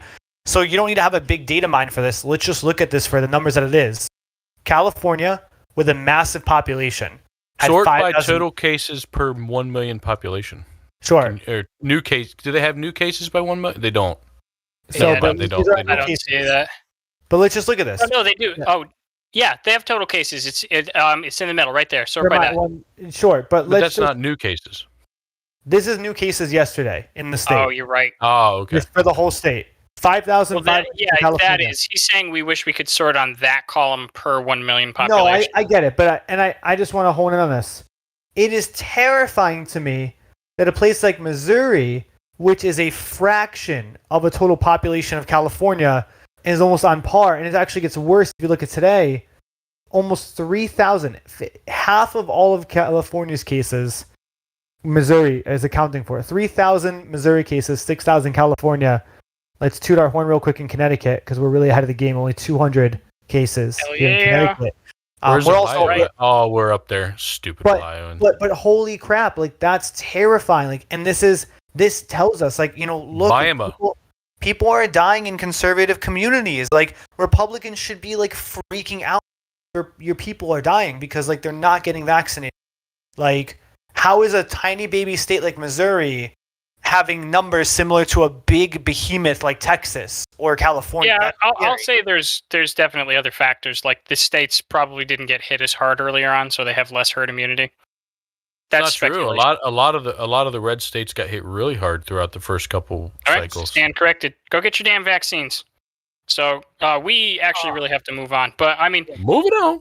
we usually like having a little bit of diversity. And obviously we disagreed on some stuff and agreed on other stuff. But I mean, everybody on this panel agrees. Like, I mean, again, we're not doctors, but like, I think of all the stuff that we talked about, and I enjoyed the conversation, probably what Timothy said there right at the end is probably the most compelling thing that I could probably say to anybody who's anti-vax. Like, it's what was it, 99 point something percent of the people 99.7% of people that are dying from COVID are unvaccinated. Yeah, just go get your microchip, guys. Come on. Like, Yeah. seriously. You already have one, just to get another. Yeah. Dude, And for I love anybody all who's- the memes that are like, for those that are worried about government tracking you and microchips, and then like, wait till I tell you about your cell phone. Yeah, wait until you hear about smartphones. Seriously, man. And that's a serious point, by the way. It's not just a joke. All right.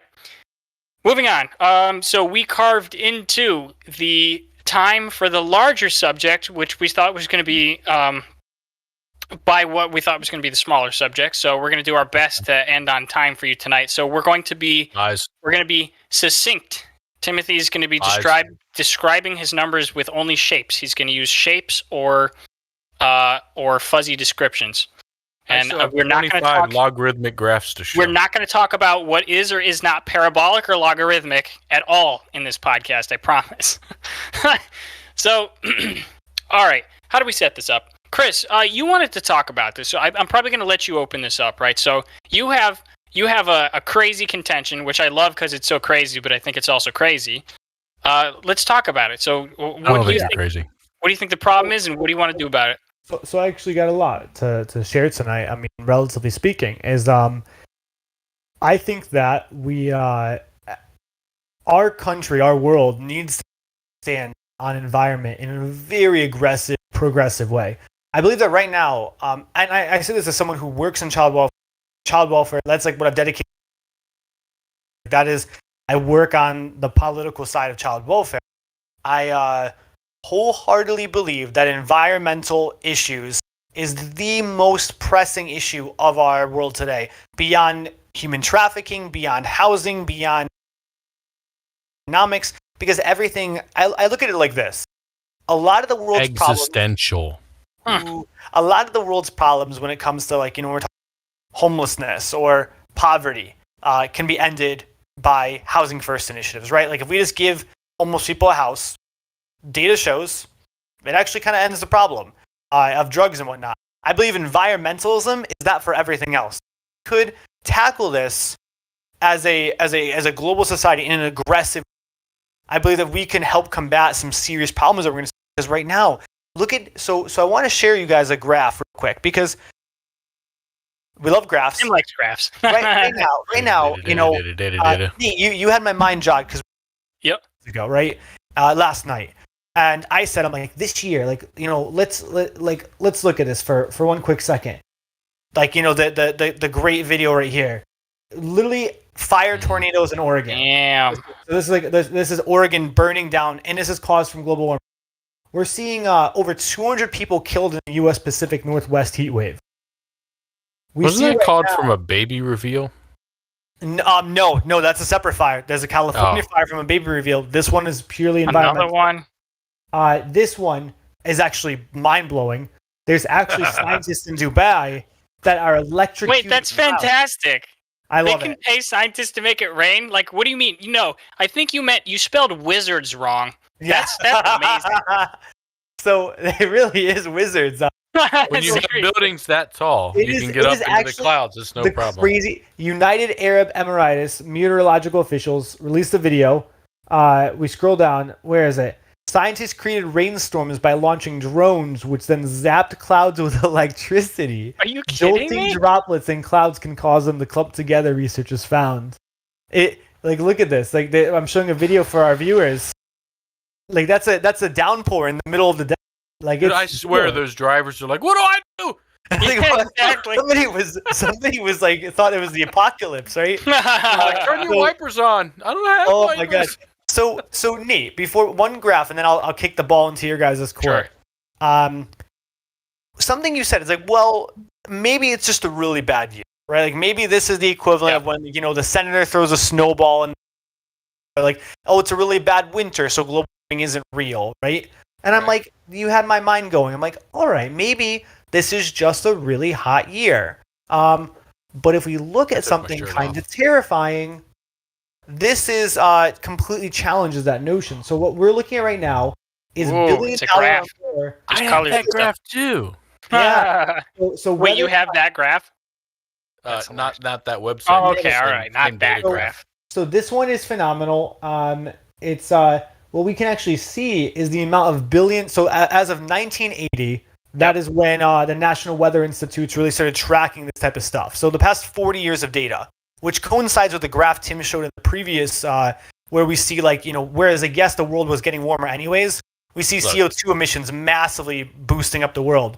But check this out, dude. We're only halfway through this year, and we're already close to the average amount of natural disasters in the 1990s. Weather-driven natural disasters that caused $1 billion and more damage.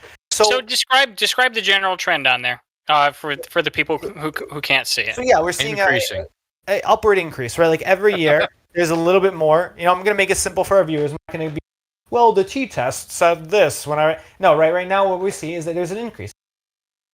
Is that your statistics brain? Yeah. So, you know what I don't have? I don't think I kept the graph that specifically challenged that notion right there. I do have this, however. Now here's the problem that I have with that notion right there. So we're talking, all right, so severe weather events are getting worse overall. No, more frequent. Which is worse? They're both worse and I'm more using frequent. English. They're different. That's different. It's worse and more frequent. They're both. Okay, higher intensity and frequency. And if I can just say one last thing, I guess my point is to just wrap up before you counter everything I said. If we don't address this, the economic crisis that's going to arise from this is immeasurable. Like we are already we're seeing that first world countries are not even prepared to deal with this damage. We're not prepared. Like we can't put out this fire. We can't stop flooding in Germany. Like we can prevent it in the sense we can vacate, we can peace out, but like what does that even mean? So I'm pretty sure that from personal experience, if we took a bunch of college boys and all sent them to the bar and let them drink all night long, they could pee the fire out. I'm pretty sure.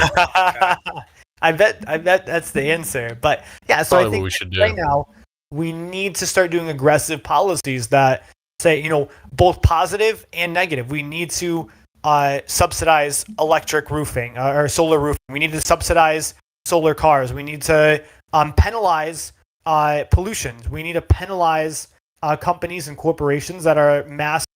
We need to penalize China, right? Like, we need to like totally combat China and for their emissions that are going on in the tear-ups, whether it's a trade war. We need to do this, because if we don't, the consequences are too severe. You know, the fun kind of buzzword now is like, if we don't pay for it now, we can't afford the consequences later.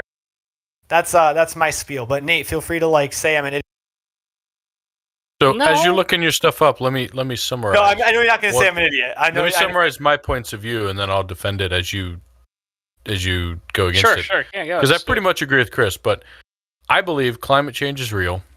I believe humans are massively responsible. I believe that we have to make changes or we are going to have an existential threat. And I think that the changes that we need to make are within our reach of possibility without crushing our way of life. And that we can make a significant difference and prevent disasters in the future. On you. Okay. So my general contention, I would like to. It looks like I didn't keep one of my most important graphs, which is really irritating me because it's a direct counter to one of the things Chris says. But generally speaking, We all agree that climate change is real, right? so We're not we do. trying to And prove let that. me explain to because my base would be the people who are furthest away from this agreement. So for the conservatives who don't believe perhaps in man-made climate change, it is true, and actually for you guys, for everybody else on here, it's actually not as many conservatives as you think. It's I thought actually your mostly contention was that it's not man-made, but it is real. for sure. Mostly what you'll hear, which I agree with to a large degree, is that conservatives generally believe, most of them believe, that climate change is happening and that it is to a degree caused by man, and that we don't know what that degree is, right? So, and there are some scientists who will say that, but again, there's That's for what it's worth. If I can just say one thing, Sure. because I'm prepared for that comment, and this isn't to throw you off, but No, it's fine. Correct me if I'm wrong, but is that not the exact same argument Stop it. tobacco industry was using when we were combating whether lung Yep. cancer? Like, well, we know people get lung cancer anyways. Do Yep. cigarettes make it worse? I don't know. People get cancer all the time and they smoke cigarettes. The world was going to get hotter without humans. How much hotter are we really making? Right, so I'm going to say I- whether they're charlatan doctors or not. I mean, we would have to. I've listened to interviews with these doctors or these climate scientists that I'm talking about, and Tim, I'll address that in 1 second. Whether or not those doctors are those scientists are charlatans, I've listened to them. They're genuine in their belief, and they have accolades for their profession. So they, like if this one's a geologist, like he has all of the proper accolades. He just disagrees with the norm. Now, like, I'm not in the field, so I can't say, oh yeah, that's Norm. Norm's actually he has a degree, but he's crazy. You know what I'm saying? Like, so, like, I'm not a scientist in that field, so I can't say that. But I do know that there are some scientists who will actually. I believe there are many scientists who will 3% or disagree. so. About 3% or so. Yeah. So Tim has And when this. you read this headline or when you read this article, please read it in the like the toothpaste commercial ad voice. 97% of scientists agree. Yeah, I can't. Like 1 in 10 doctors think that Colgate's going to give you cancer. Anyway. Exactly. Okay, so to what Tim has up there right now, which is, listen, Tim, I debunked this all the way back in college, man. All right, so here's the deal with that stat right there: 97% of climate scientists agree that global warming is man-made or something like that. So the issue that conservatives have with that study, just real quick on that, because I really don't want to belabor this point, is that was an initial broad sending of a survey to a bunch of people. Then based on the responses that person got the first time, she then resent surveys back out to the people who responded correctly to her answers. And then she aggregated those answers and said 97% of scientists agree that global warming so is man-made. the article that's in particularly says that, then goes on to say scientific assessments agree, lists several scientific assessments where they've gone out and pooled all of these different scientists to talk about this. And the bottom line of all of that is that the scientists agree that that a significant portion, not everybody agrees on how much, but it's just a significant portion of global warming is from human activities. And again, like, so I was pushing back on it. So just real quick, so that I can wrap up from my conservative friends. Look, it's a complicated topic, but I mean, like, if you're looking for thought leaders on the right who believe that climate change is definitely largely man-made, I mean, just look to Ben Shapiro. I mean, the best among us, obviously. Jordan Peterson, like most, honestly, all of the thought leaders that I'm aware of, like the mainstream conservative thought leaders, they actually all agree that climate change is man-made. They will push back on things that I will push back on tonight, briefly, as we can get into some of that. Well, but I wanted to pivot right into, I'm really sorry I can't bring up this source. I must have exited out of this tab, and I apologize to everybody because I really like having, the visual is fantastic. Like, it's amazing to see. So basically, I'm going to have to describe it to you. Again, I'm sorry, you will have to take my word for this because I exited. Or I'll look it up if you just. Oh, go ahead. Yeah. So if you want to, if you look up the climate deaths, the total deaths due to climate over the past 100 years. Hopefully you can get this, Tim. What this graph shows is that it's a massive decline. And so I'm going to juxtapose this again for context from what Chris just said, and I'll try to be brief on this. So Chris just said that the frequency and the severity of storms is increasing, right? So there's going to be more hurricanes because the water's warmer, and the hurricanes are going to do more damage because they're going to be stronger, right? And this goes, the same for, we could say whatever weather patterns we're seeing, maybe they are, maybe they aren't. But there's going to be more severe weather, basically, than there was in the past. The interesting thing is, right, that this lacks the proper context in which to couch it, right? So the interesting thing is that if you look at the historic deaths, right, so deaths related to climate change over the past 100 years, it's a 98% reduction. And the reason why it's a 98% reduction is because due to the fossil fuel economy, right, the fossil fuels and the economy that it allows to thrive and grow, we've become safer, right? We've cleaned our environments. We've made sturdier homes. We've been able to become rich enough and warm enough or cool enough to withstand the effects of a climate. So basically, we've made our own climates. Like, everybody in the United States has an air conditioner after it. Aside from the people who absolutely. What percentage decrease did you say that was? 98%. Yeah, that seems like a giant pile of dog shit to me. Hold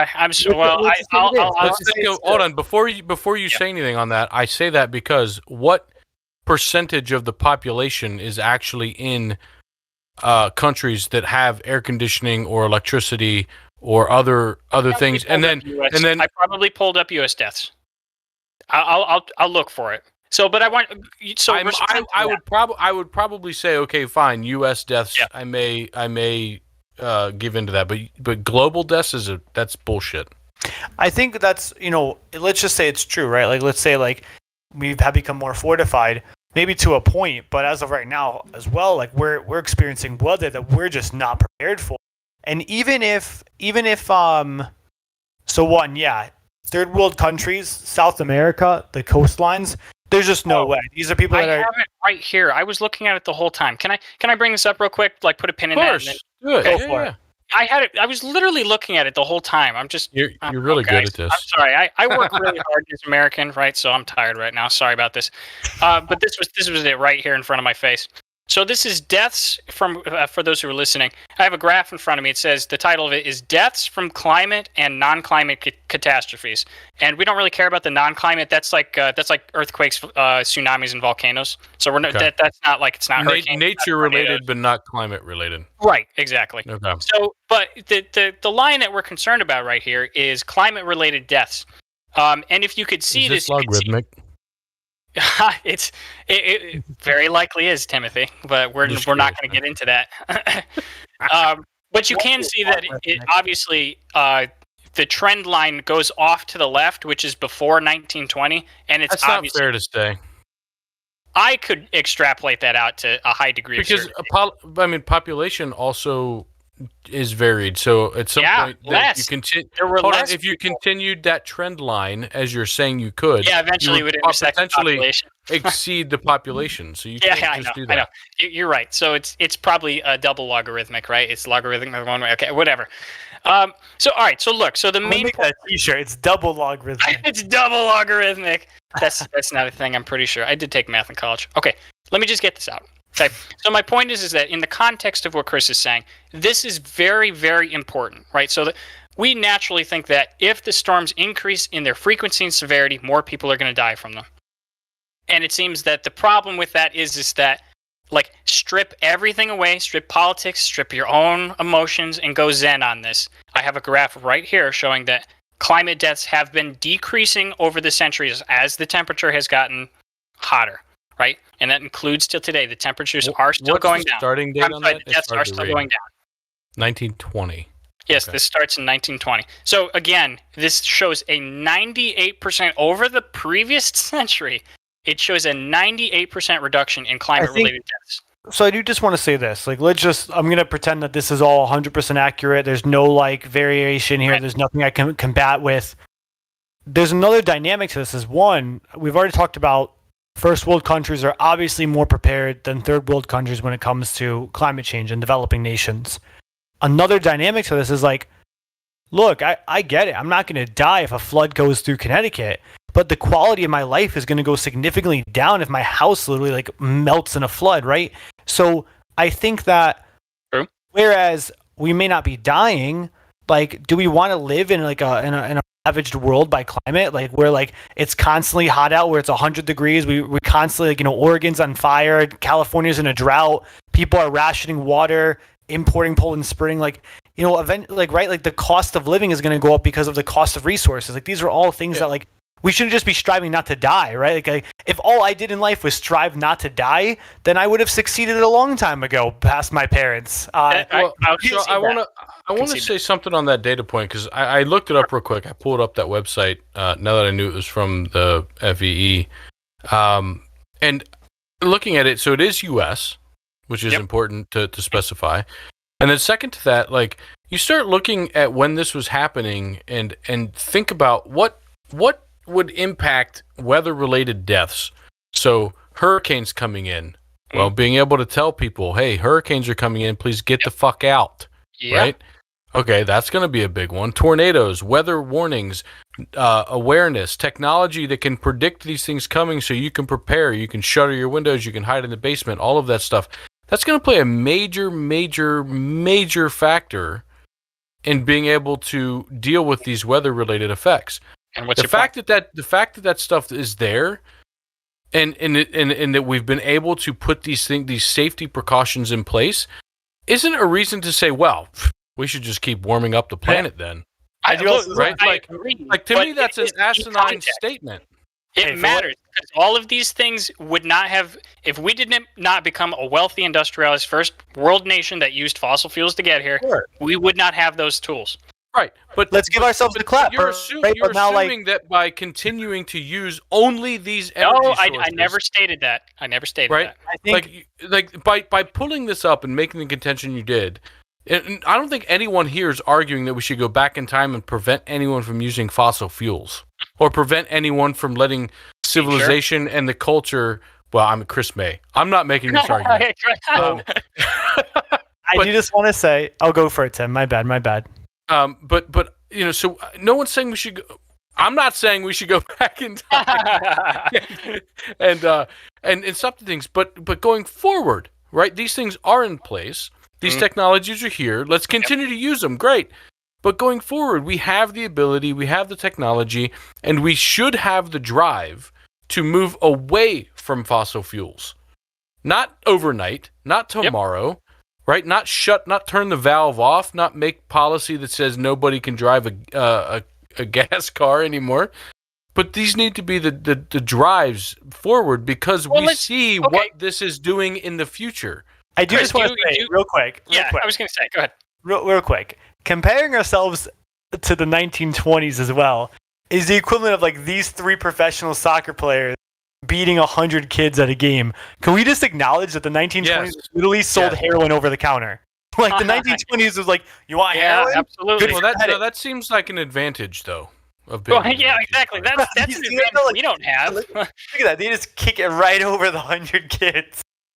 That's And the, not how I like, 50 feel. goalies. That's That's how I hilarious. feel. And they're toying with them too. They're just I like, love it.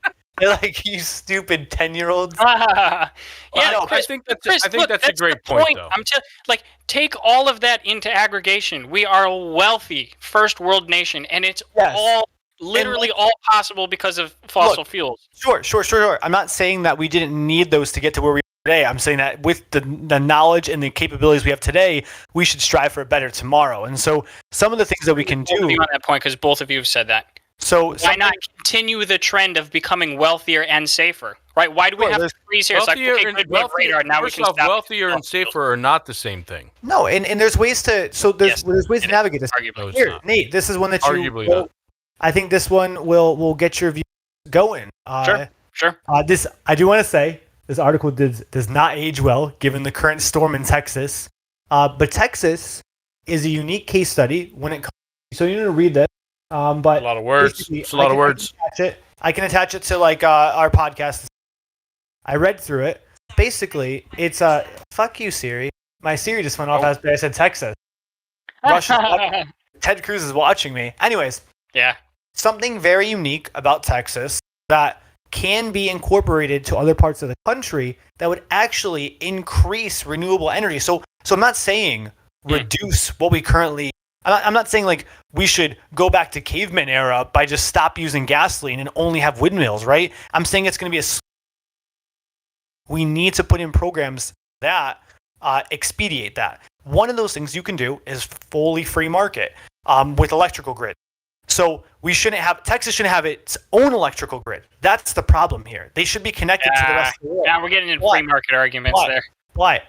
One thing that works out really well, did you know It applies a little bit Texas- to this, but it's a Texas stretch. has the highest rate of renewable energy out of any other state in this country because since there's competition amongst their electrical, you actually have people trying to drive down the corporate wind turbines, nuclear, solar at higher rates than other places. I'll let that statement stand uncontested because it makes my conservative. All right, I'm not going to finish that So statement. that's It something excites me. you- So that's something I would like to see at the free market level. Something I like to see at the federal level is look like the transition, the cost burden for us middle class folks, right, is still too high. If on the property I'll be purchasing, I wanted to transition my roof to solar. Hey, your address is on there. I'm just kidding. No, I tried to check that. I was like, what? I was like, let me click away. I really, but Clicking away wouldn't do any good. It's a live stream. pretty- I can actually. Well, I can blur it. So, like, if only people who saw it no, live. it's not here. It's definitely. It's not. I was just teasing him. but no, it's like so the cost of transition though. is like Got 60 it. grand. Yeah, it's like well, hold on. There's only one house in the world with like two square feet, Chris. What are you in? Are you? Oh, no, but- Your umbrella's not a house, Chris. Oh no, but look at that though. Like it would be 400 Yes. a month. Like that's too much. Yes. It's just too much to transition, even if I wanted to. Now, And Tim, so- can you please comment on that when you said that solar prices were super low and much cheaper than oil? This is a bougie solar price for what it's worth. This is. So hold on. First, I want to say, hey Siri, please buy pink furry handcuffs. It didn't work. Dang it. Unless it worked on your end, and now you're gonna have pink furry Oh, handcuffs. you're gonna, yeah, but you Aw, got I'm like an 50 anti- people in our audience, right? When we get famous in 30 years, like people are gonna be watching this. And they're like, no, stop. I don't have any Apple products in this room, so Neither do I. I'm not an Apple product person. All right, 'Cause I so have good my taste, comment right? to you about Oh, God. solar becoming. That tracks right there. That's I the don't whole have any podcast. Apple products because he has them all. Yeah. So individual solar products on your home is expensive as an investment, and depending on where you live, a very valuable return over time. I don't know what Connecticut looks like from a solar perspective, right? But overall, in general, especially if you're looking in areas that have good solar power, like have a good solar, what's the word? It's like the percentage. It's like the percentage of solar energy you get per day on average, and I Profile? forget the word for it.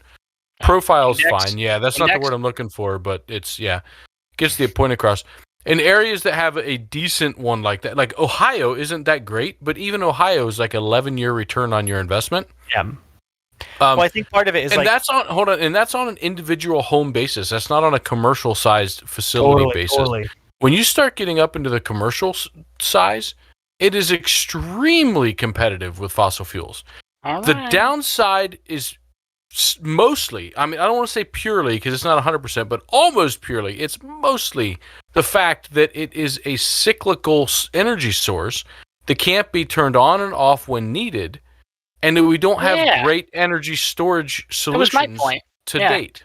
Yeah, We've that was talked about this. Go see our podcast where we talked we've about talked about this. logarithmic That's and where it comes CO2. Spin some heavy shit really fast, Tim, and then it'll take care of it. Something you said a while back that was very compelling to me, and I think this applies to this, is, well, first let me just say, this is, again, even though there's a return average consumers, I think we can subsidize it more. I think, like, the payoff for society and the like, we can subsidize this a bit more heavily at the state level. Federal level, plus California, heavily subsidizes. Most other states, including Connecticut, does not really compelling solar subsidy.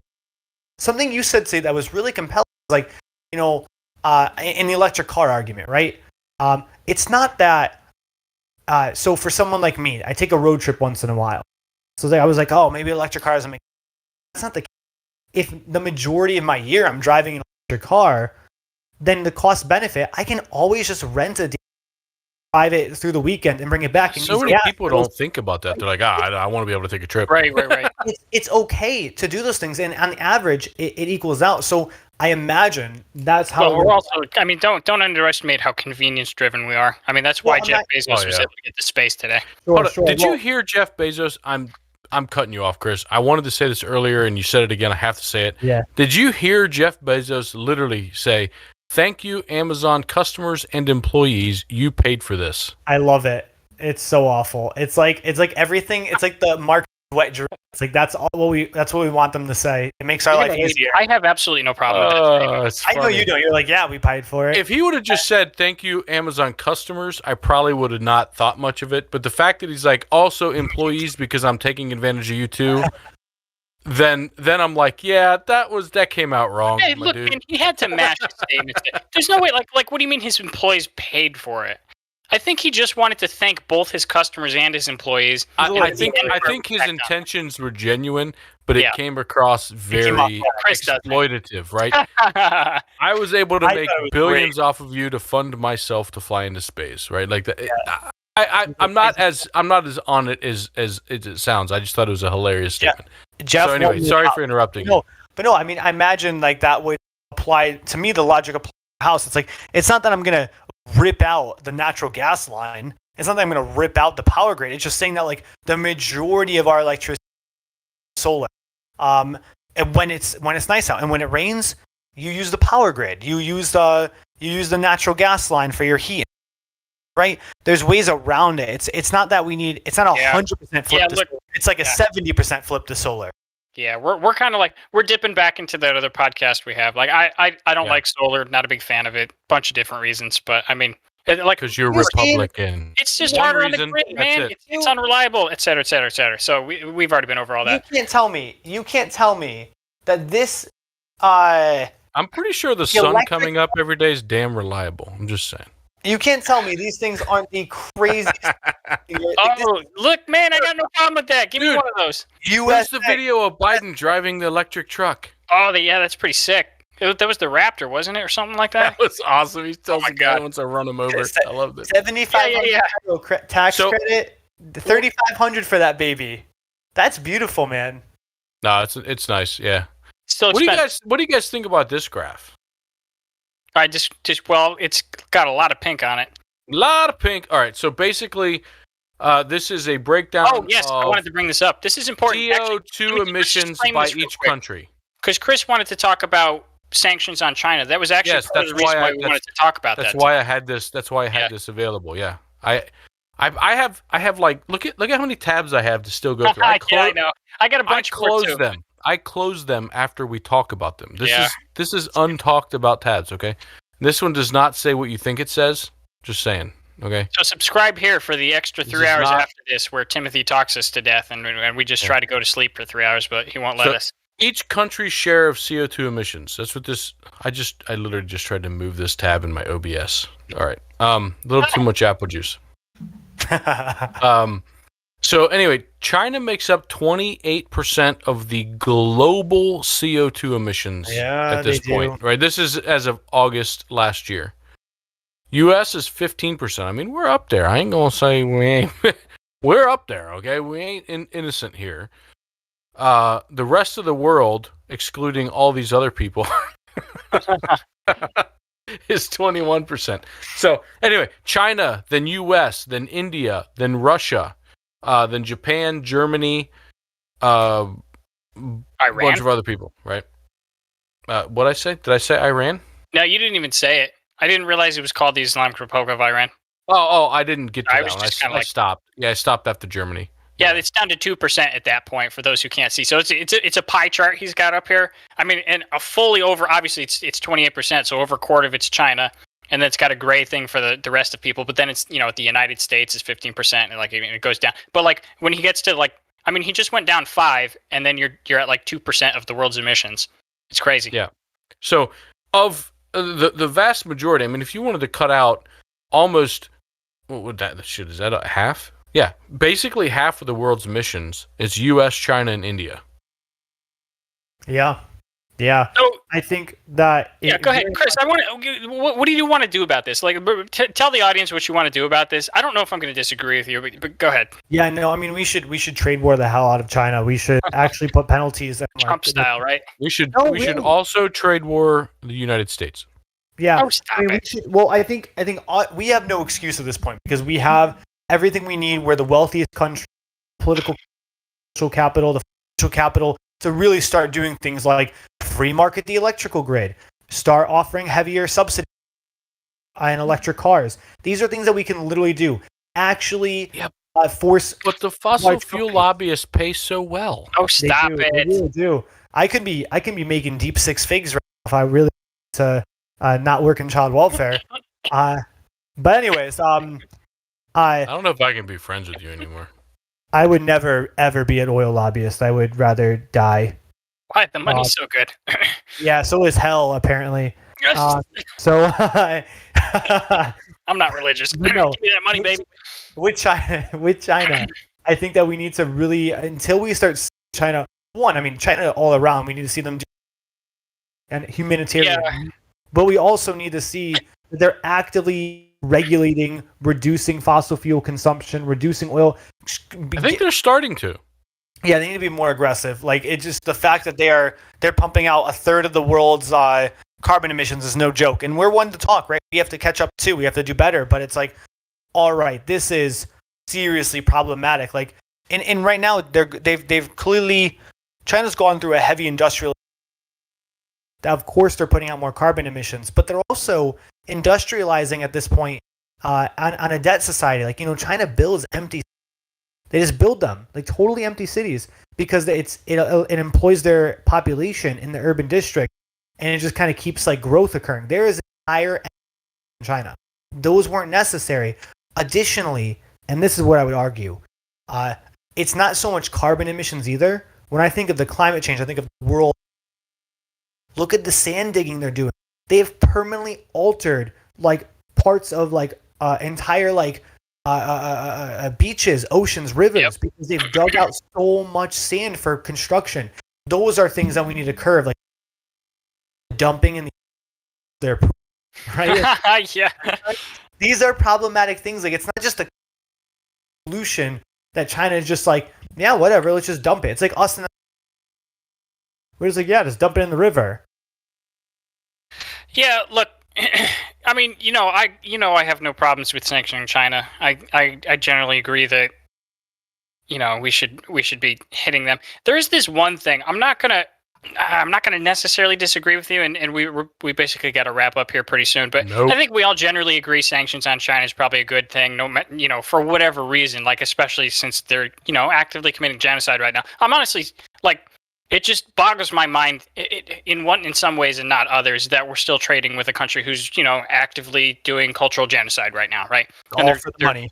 Right, and they're doing it to Tibet as well, right? So we can't disentangle ourselves fast enough for my tastes, right? So we need to get out of there, obviously. But there is this statement, and I'm somewhat sympathetic to this, which is that how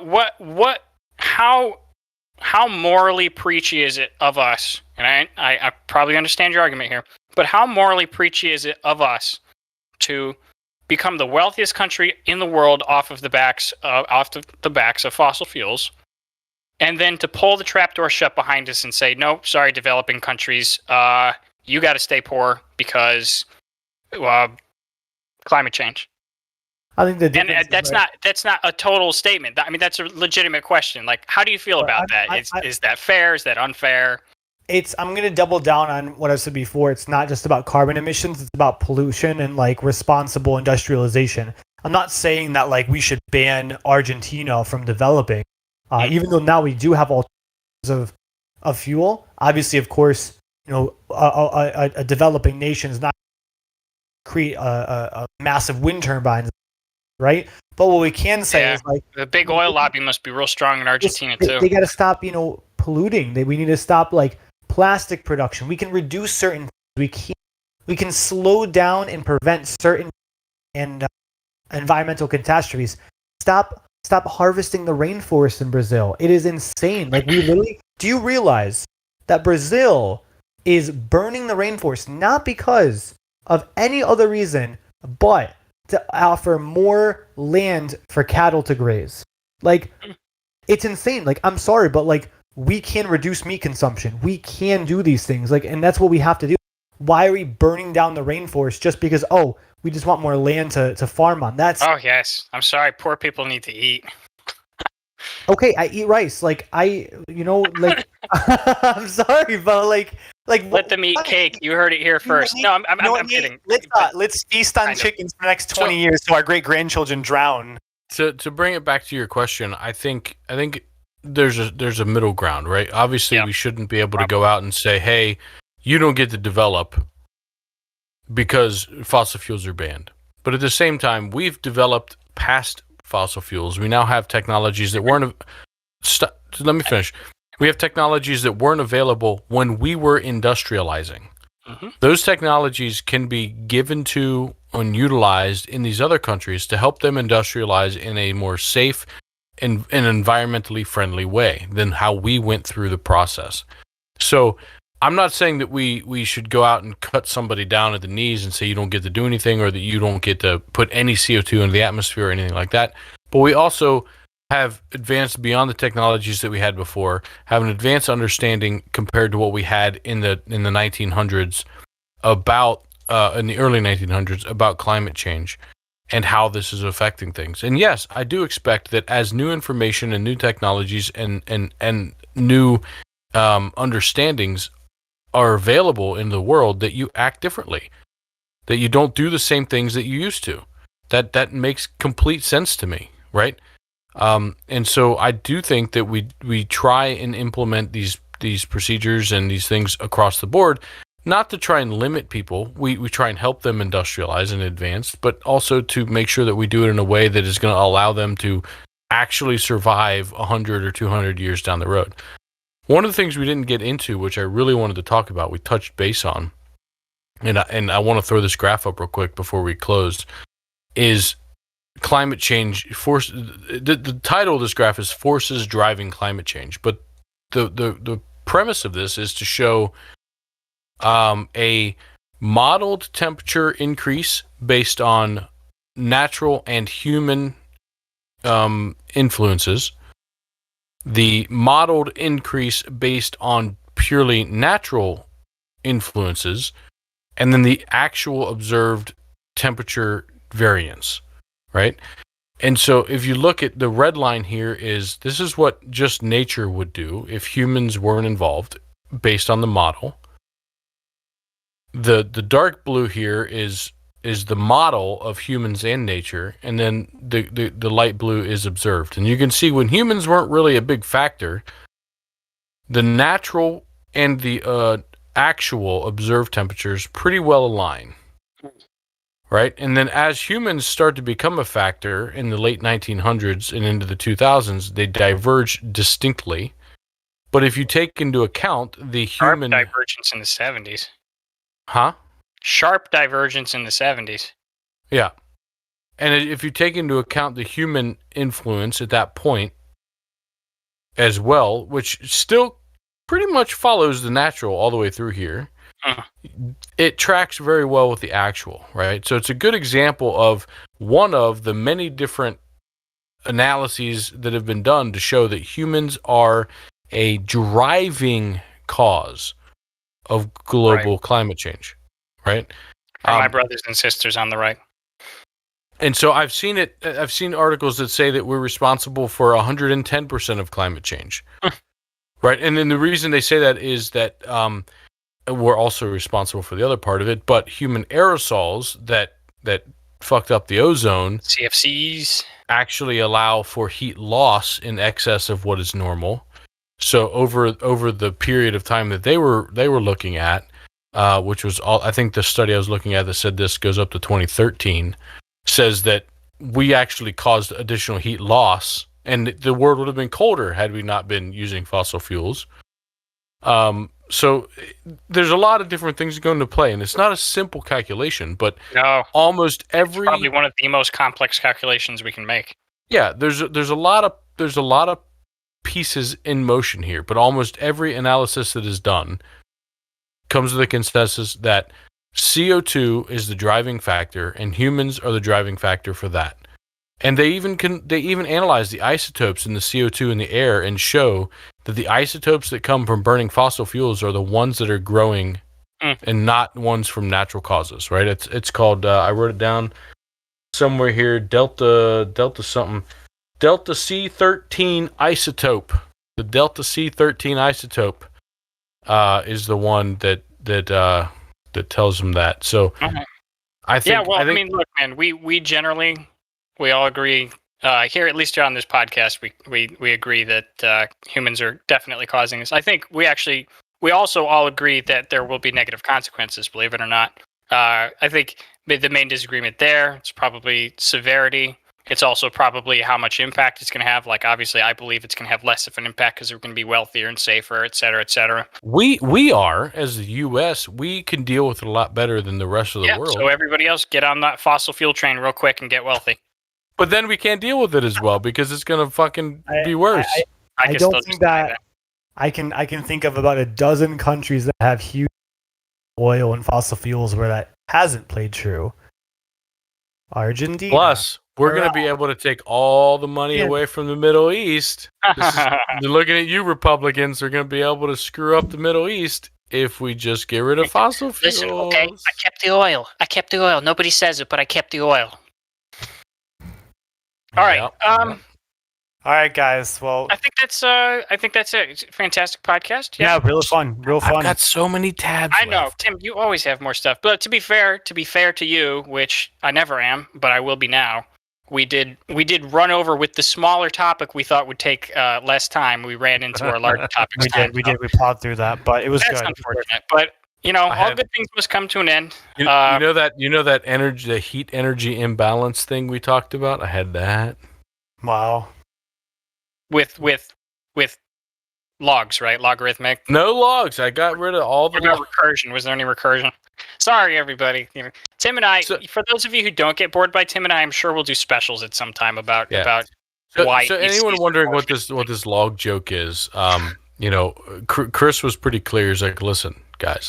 You guys can sometimes get a little deep in the weeds on the maths, and you need to stop it. Which is absolutely true. And I still did it again. So. And we're working on a nice, shiny podcast for all of you that doesn't make you bored by talking about logarithmic versus the Pareto distribution. So, yeah. All right, with that, funny thing, next week, Chris is going to be in a whole different environment. It's fantastic. There's good stuff. I don't know how much he wants to share, but I'm going to be helping him out on Friday morning with a big change in his life, and we're going to see him. He's moving to heaven. He's moving on again. Yeah, guys. I'll be helping him out with that. And the FBI's If something happens to him between now and next I week, know, you're I gonna feel know. like a just complete going to jail ass. automatically now, regardless of what happens. Nate actually just predicted my death. Knock on wood if you have it, everybody. All right. Well, that's it from us. Good night. Thanks for watching. Had a fantastic time, and let us know what you did or didn't like about it, and we'll see what we can do for you. All right. It's double logarithmic. All right. Yeah, buy our merchandise. Algorithm. That's it. Oh, you can upload a picture of like. Well, secrets out. Merchandise incoming. Right. Yeah. Here, we'll even like add a little picture of you guys' faces. Give me a. Scotty, you can cut us off if you have it.